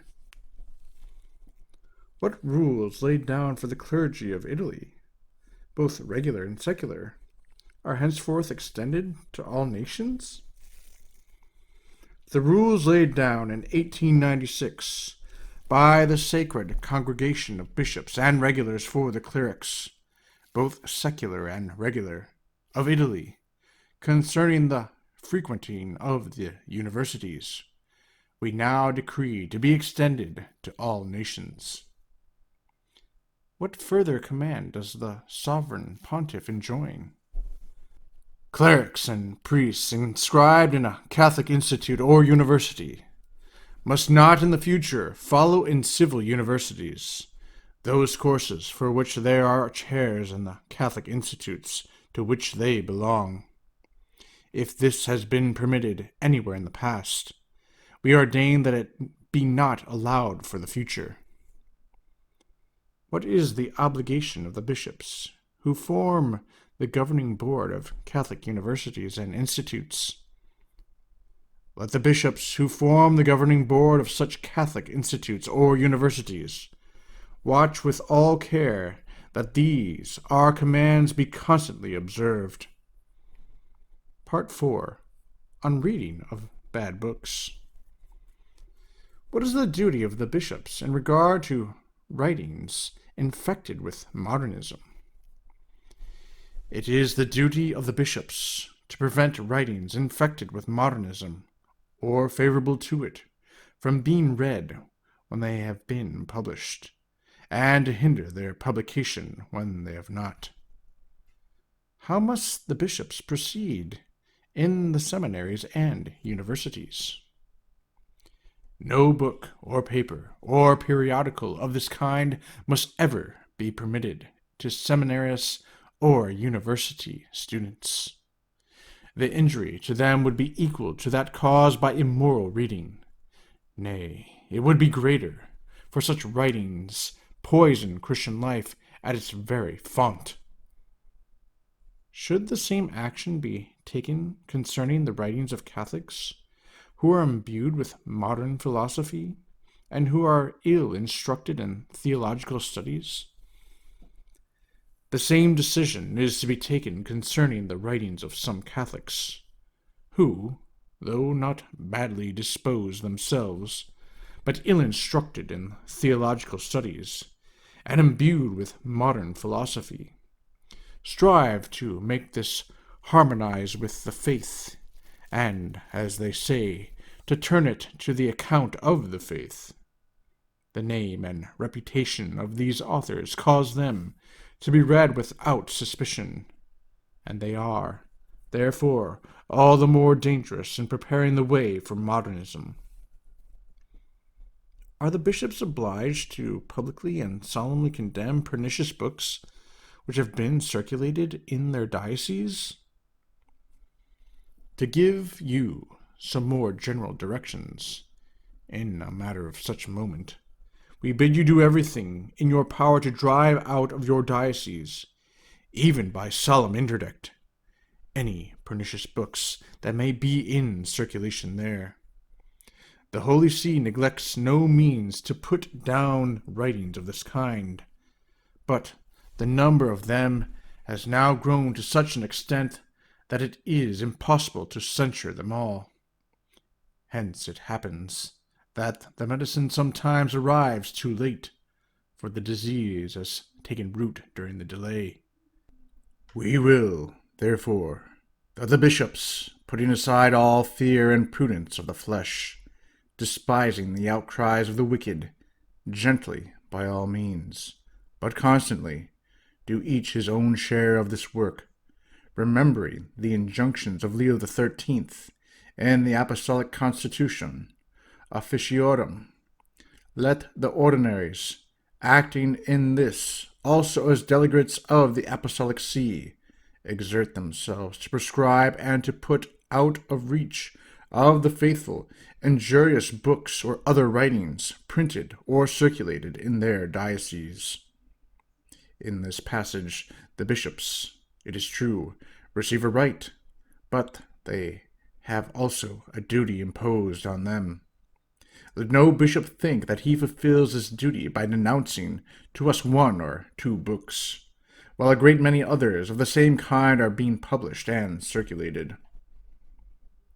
Is it allowable? Nay, rather, is it not at times the duty of the bishops to condemn books which have obtained the imprimatur? You are not to be deterred, says Pius X to the bishops, by the fact that a book has obtained the imprimatur elsewhere, both because this may be merely simulated, and because it may have been granted through carelessness or easiness, or excessive confidence in the author, as may sometimes happen in religious orders. Besides, just as the same food does not agree equally with everybody, it may happen that a book harmless in one may, on account of the different circumstances, be hurtful in another. Should a bishop, therefore, after having taken the advice of prudent persons, deem it right to condemn any of such books in his diocese, we not only give him ample faculty to do so, but we impose it upon him as a duty to do so. Of course, it is our wish that in such action proper regard be used, and sometimes it will suffice to restrict the prohibition to the clergy. When the restriction is directed to the clergy only, may Catholic booksellers continue to put on sale the condemned books? Even in such cases, it will be obligatory on Catholic booksellers not to put on sale books condemned by the bishop. Give the obligations of bishops in regard to Catholic booksellers. While we are on this subject of booksellers, we wish the bishops to see to it that they do not, through desire for gain, put on sale unsound books. It is certain that in the catalogues of some of them, the books of the Modernists are not unfrequently announced with no small praise. If they refuse obedience, let the bishops have no hesitation in depriving them of the title of Catholic booksellers. So too, and with more reason, if they have the title of Episcopal booksellers, and if they have that of Pontifical, let them be denounced to the Apostolic See. Finally, we remind all of the 26th article of the above-mentioned Constitution Officiorum. All those who have obtained an apostolic faculty to read and keep forbidden books are not thereby authorized to read books and periodicals forbidden by the local ordinaries, unless the apostolic faculty expressly concedes permission to read and keep books condemned by anybody. Part 5. Diocesan Censors. How should the bishops deal with publications? It is not enough to hinder the reading and sale of bad books. It is also necessary to prevent them from being printed. Hence, let the bishops use the utmost severity in granting permission to print. Must official censors be appointed? Under the rules of the Constitution Officiorum, many publications require the authorization of the ordinary, and in some dioceses it has been made the custom to have a suitable number of official censors for the examination of writings. We have the highest praise for this institution, and we not only exhort, but we order that it be extended to all dioceses. In all episcopal curias, therefore, let censors be appointed for the revision of works intended for publication, and let the censors be chosen from ranks of the clergy, secular and regular, men of age, knowledge, and prudence, who will know how to follow the golden mean in their judgments. What is the office of the official censors? It shall be their office to examine everything which it requires permission for publication according to the Articles 41 and 42 of the above-mentioned Constitution. The censor shall give his verdict in writing. If it be favorable, the bishop will give the permission for publication by the word imprimatur, which must always be preceded by the nihil obstat and the name of the censor. Are official censors to be appointed also for the Curia of Rome? In the Curia of Rome, official censors shall be appointed, just as elsewhere, and the appointment of them shall appertain to the master of the sacred palaces, after they have been proposed to the cardinal vicar and accepted by the sovereign pontiff. It will also be the office of the master of the sacred palaces to select the censor for each writing. Permission for publication will be granted by him as well as by the cardinal vicar or his vice-regent, and this permission, as above prescribed, must always be preceded by the nihil obstat and the name of the censor. Is it ever allowable to omit the name of the censor? Only on very rare and exceptional occasions, and the prudent decision of the bishop, shall it be possible to omit mention of the censor. What precautions should be taken to protect the censor? The name of the censor shall never be made known to the authors until he shall have given a favorable decision, so that he may not have to suffer annoyance either while he is engaged in the examination of a writing, or in case he should deny his approval. Under what conditions may censors be chosen from the religious orders? Censors shall never be chosen from the religious orders until the opinion of the provincial, or in Rome of the general, has been privately obtained, and the provincial or the general must give a conscientious account of the character, knowledge, and orthodoxy of the candidate. What approbations should books published by religious carry? We admonish religious superiors of their solemn duty never to allow anything to be published by any of their subjects without permission from themselves and from the ordinary. Is it permissible for the censor to rely on his title for the defense of his personal opinions? We affirm and declare that the title of censor has no value and can never be adduced to give credit to the private opinions of the persons who hold it. Part 6.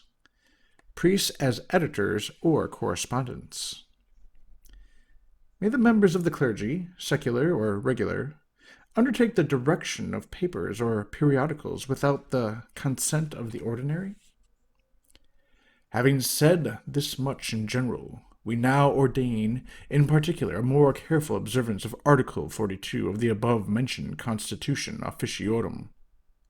It is forbidden to secular priests, without the previous consent of the ordinary, to undertake the direction of papers or periodicals. This permission shall be withdrawn from any priest who makes a wrong use of it after having been admonished.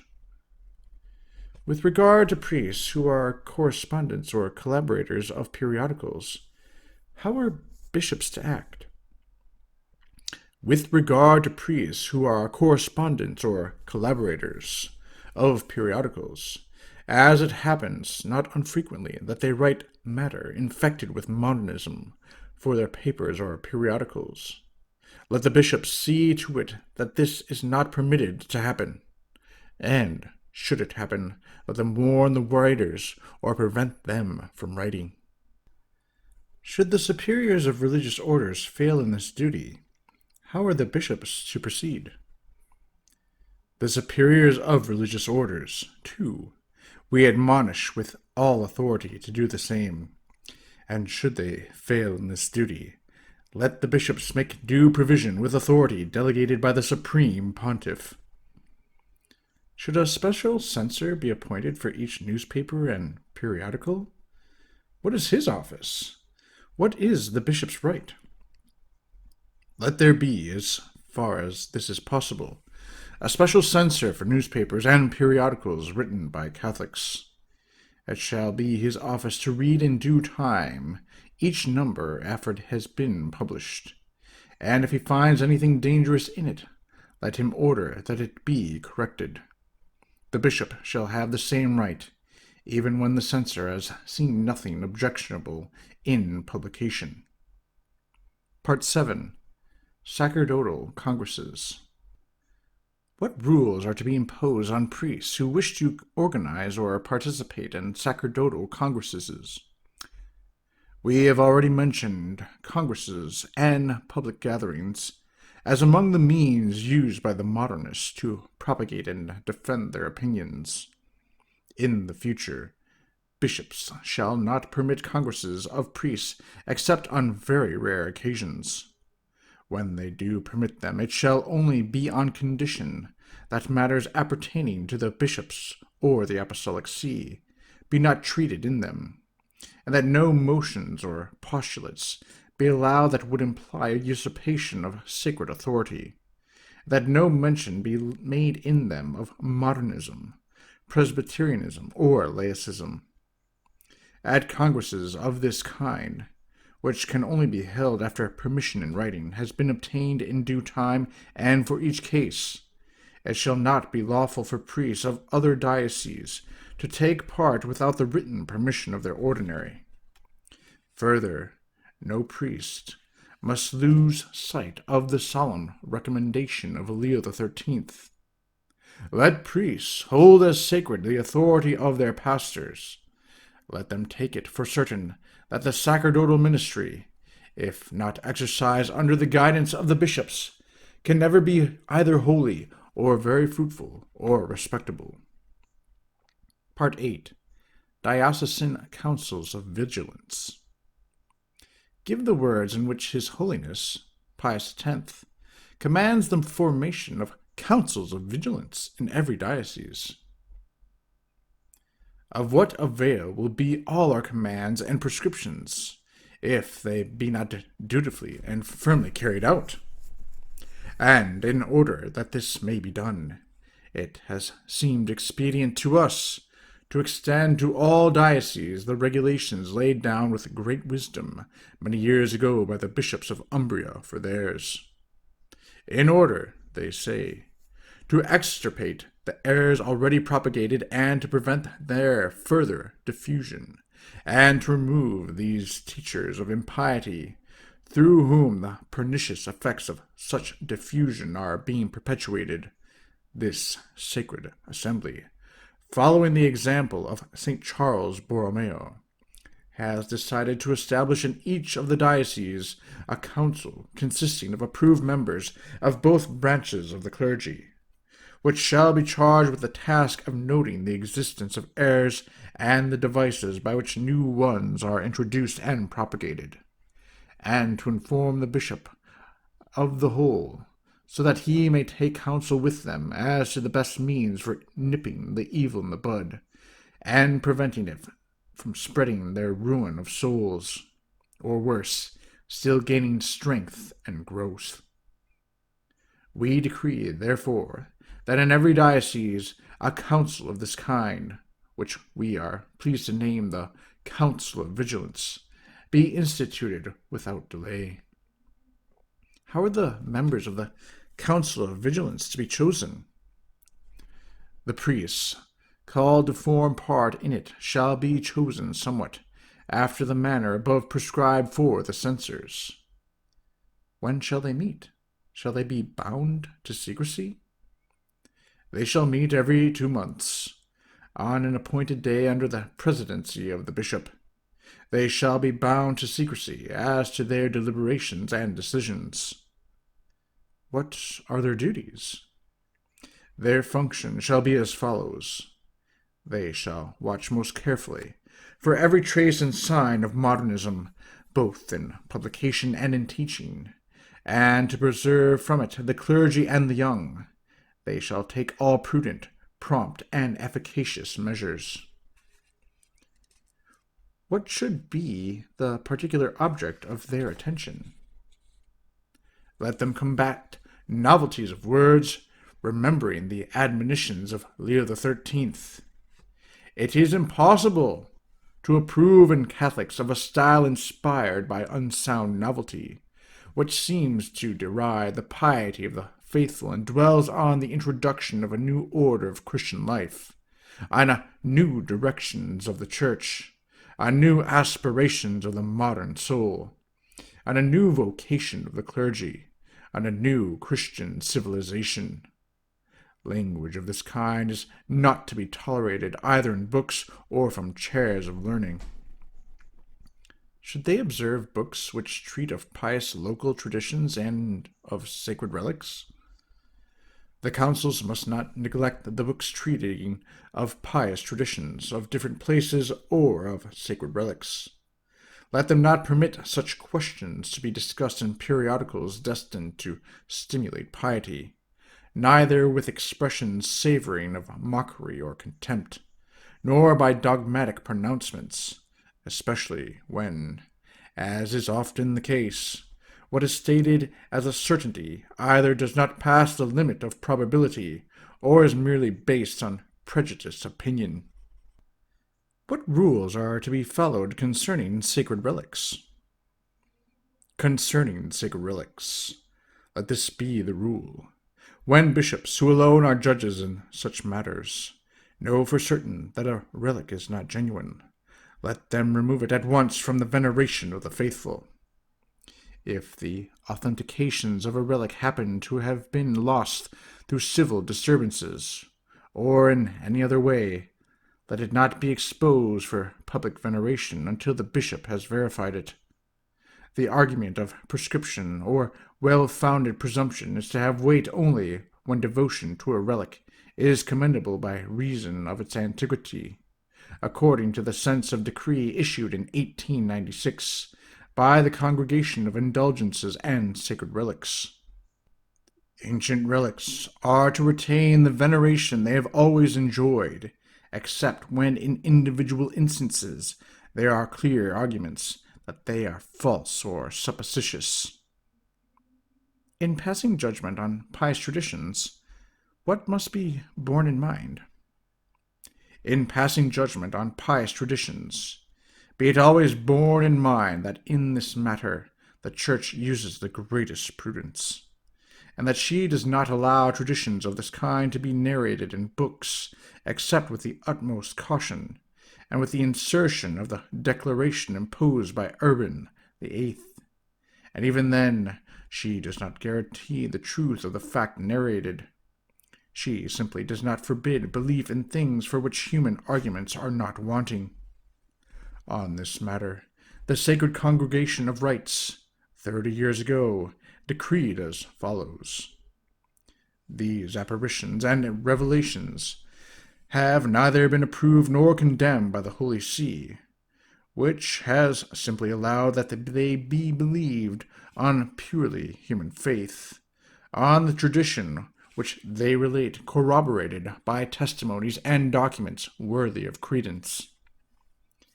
Anybody who follows this rule has no cause for fear, for the devotion based on any apparition, in as far as it regards the fact itself, that is to say, in as far as it is relative, always implies the hypothesis of truth of the fact, while in as far as it is absolute, it must always be based on the truth, seeing that its object is the persons of the saints who are honored.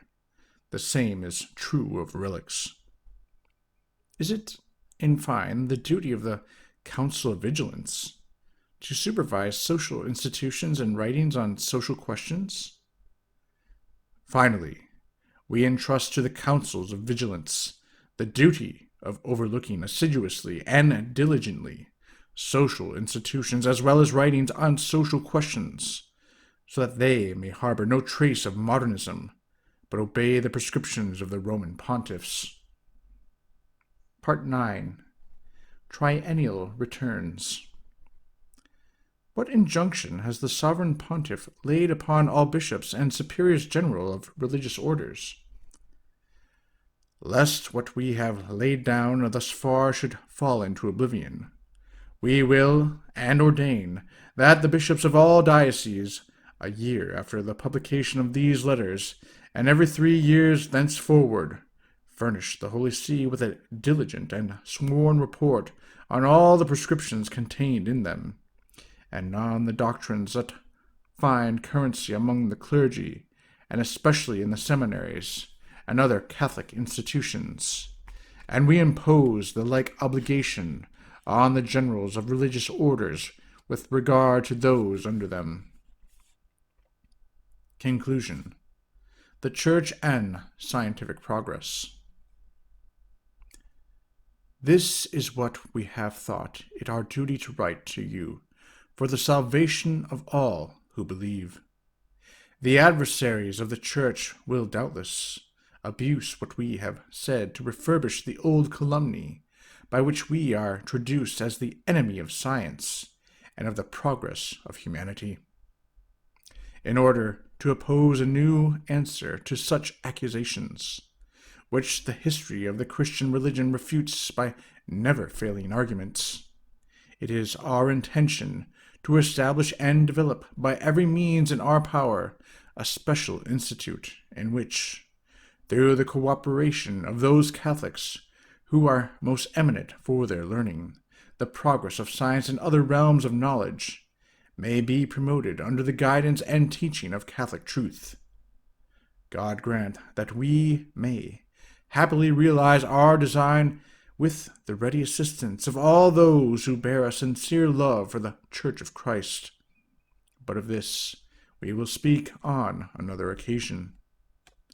Meanwhile, fully confident in your zeal and work, we beseech for you with our whole heart and soul the abundance of heavenly light, so that in the midst of this great perturbation of men's minds from the insidious invasions of error from every side, you may see clearly what you ought to do and may perform the task with all your strength and courage.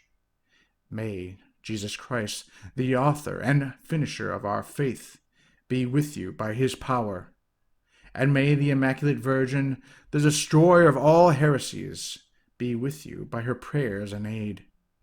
And we, as a pledge of our affection and of divine assistance in adversity, grant most affectionately and with all our heart to you, your clergy and people, the apostolic benediction. Given at St. Peter's, Rome, on the 8th day of September, 1907, the 5th year of our pontificate. Pius X, Pope.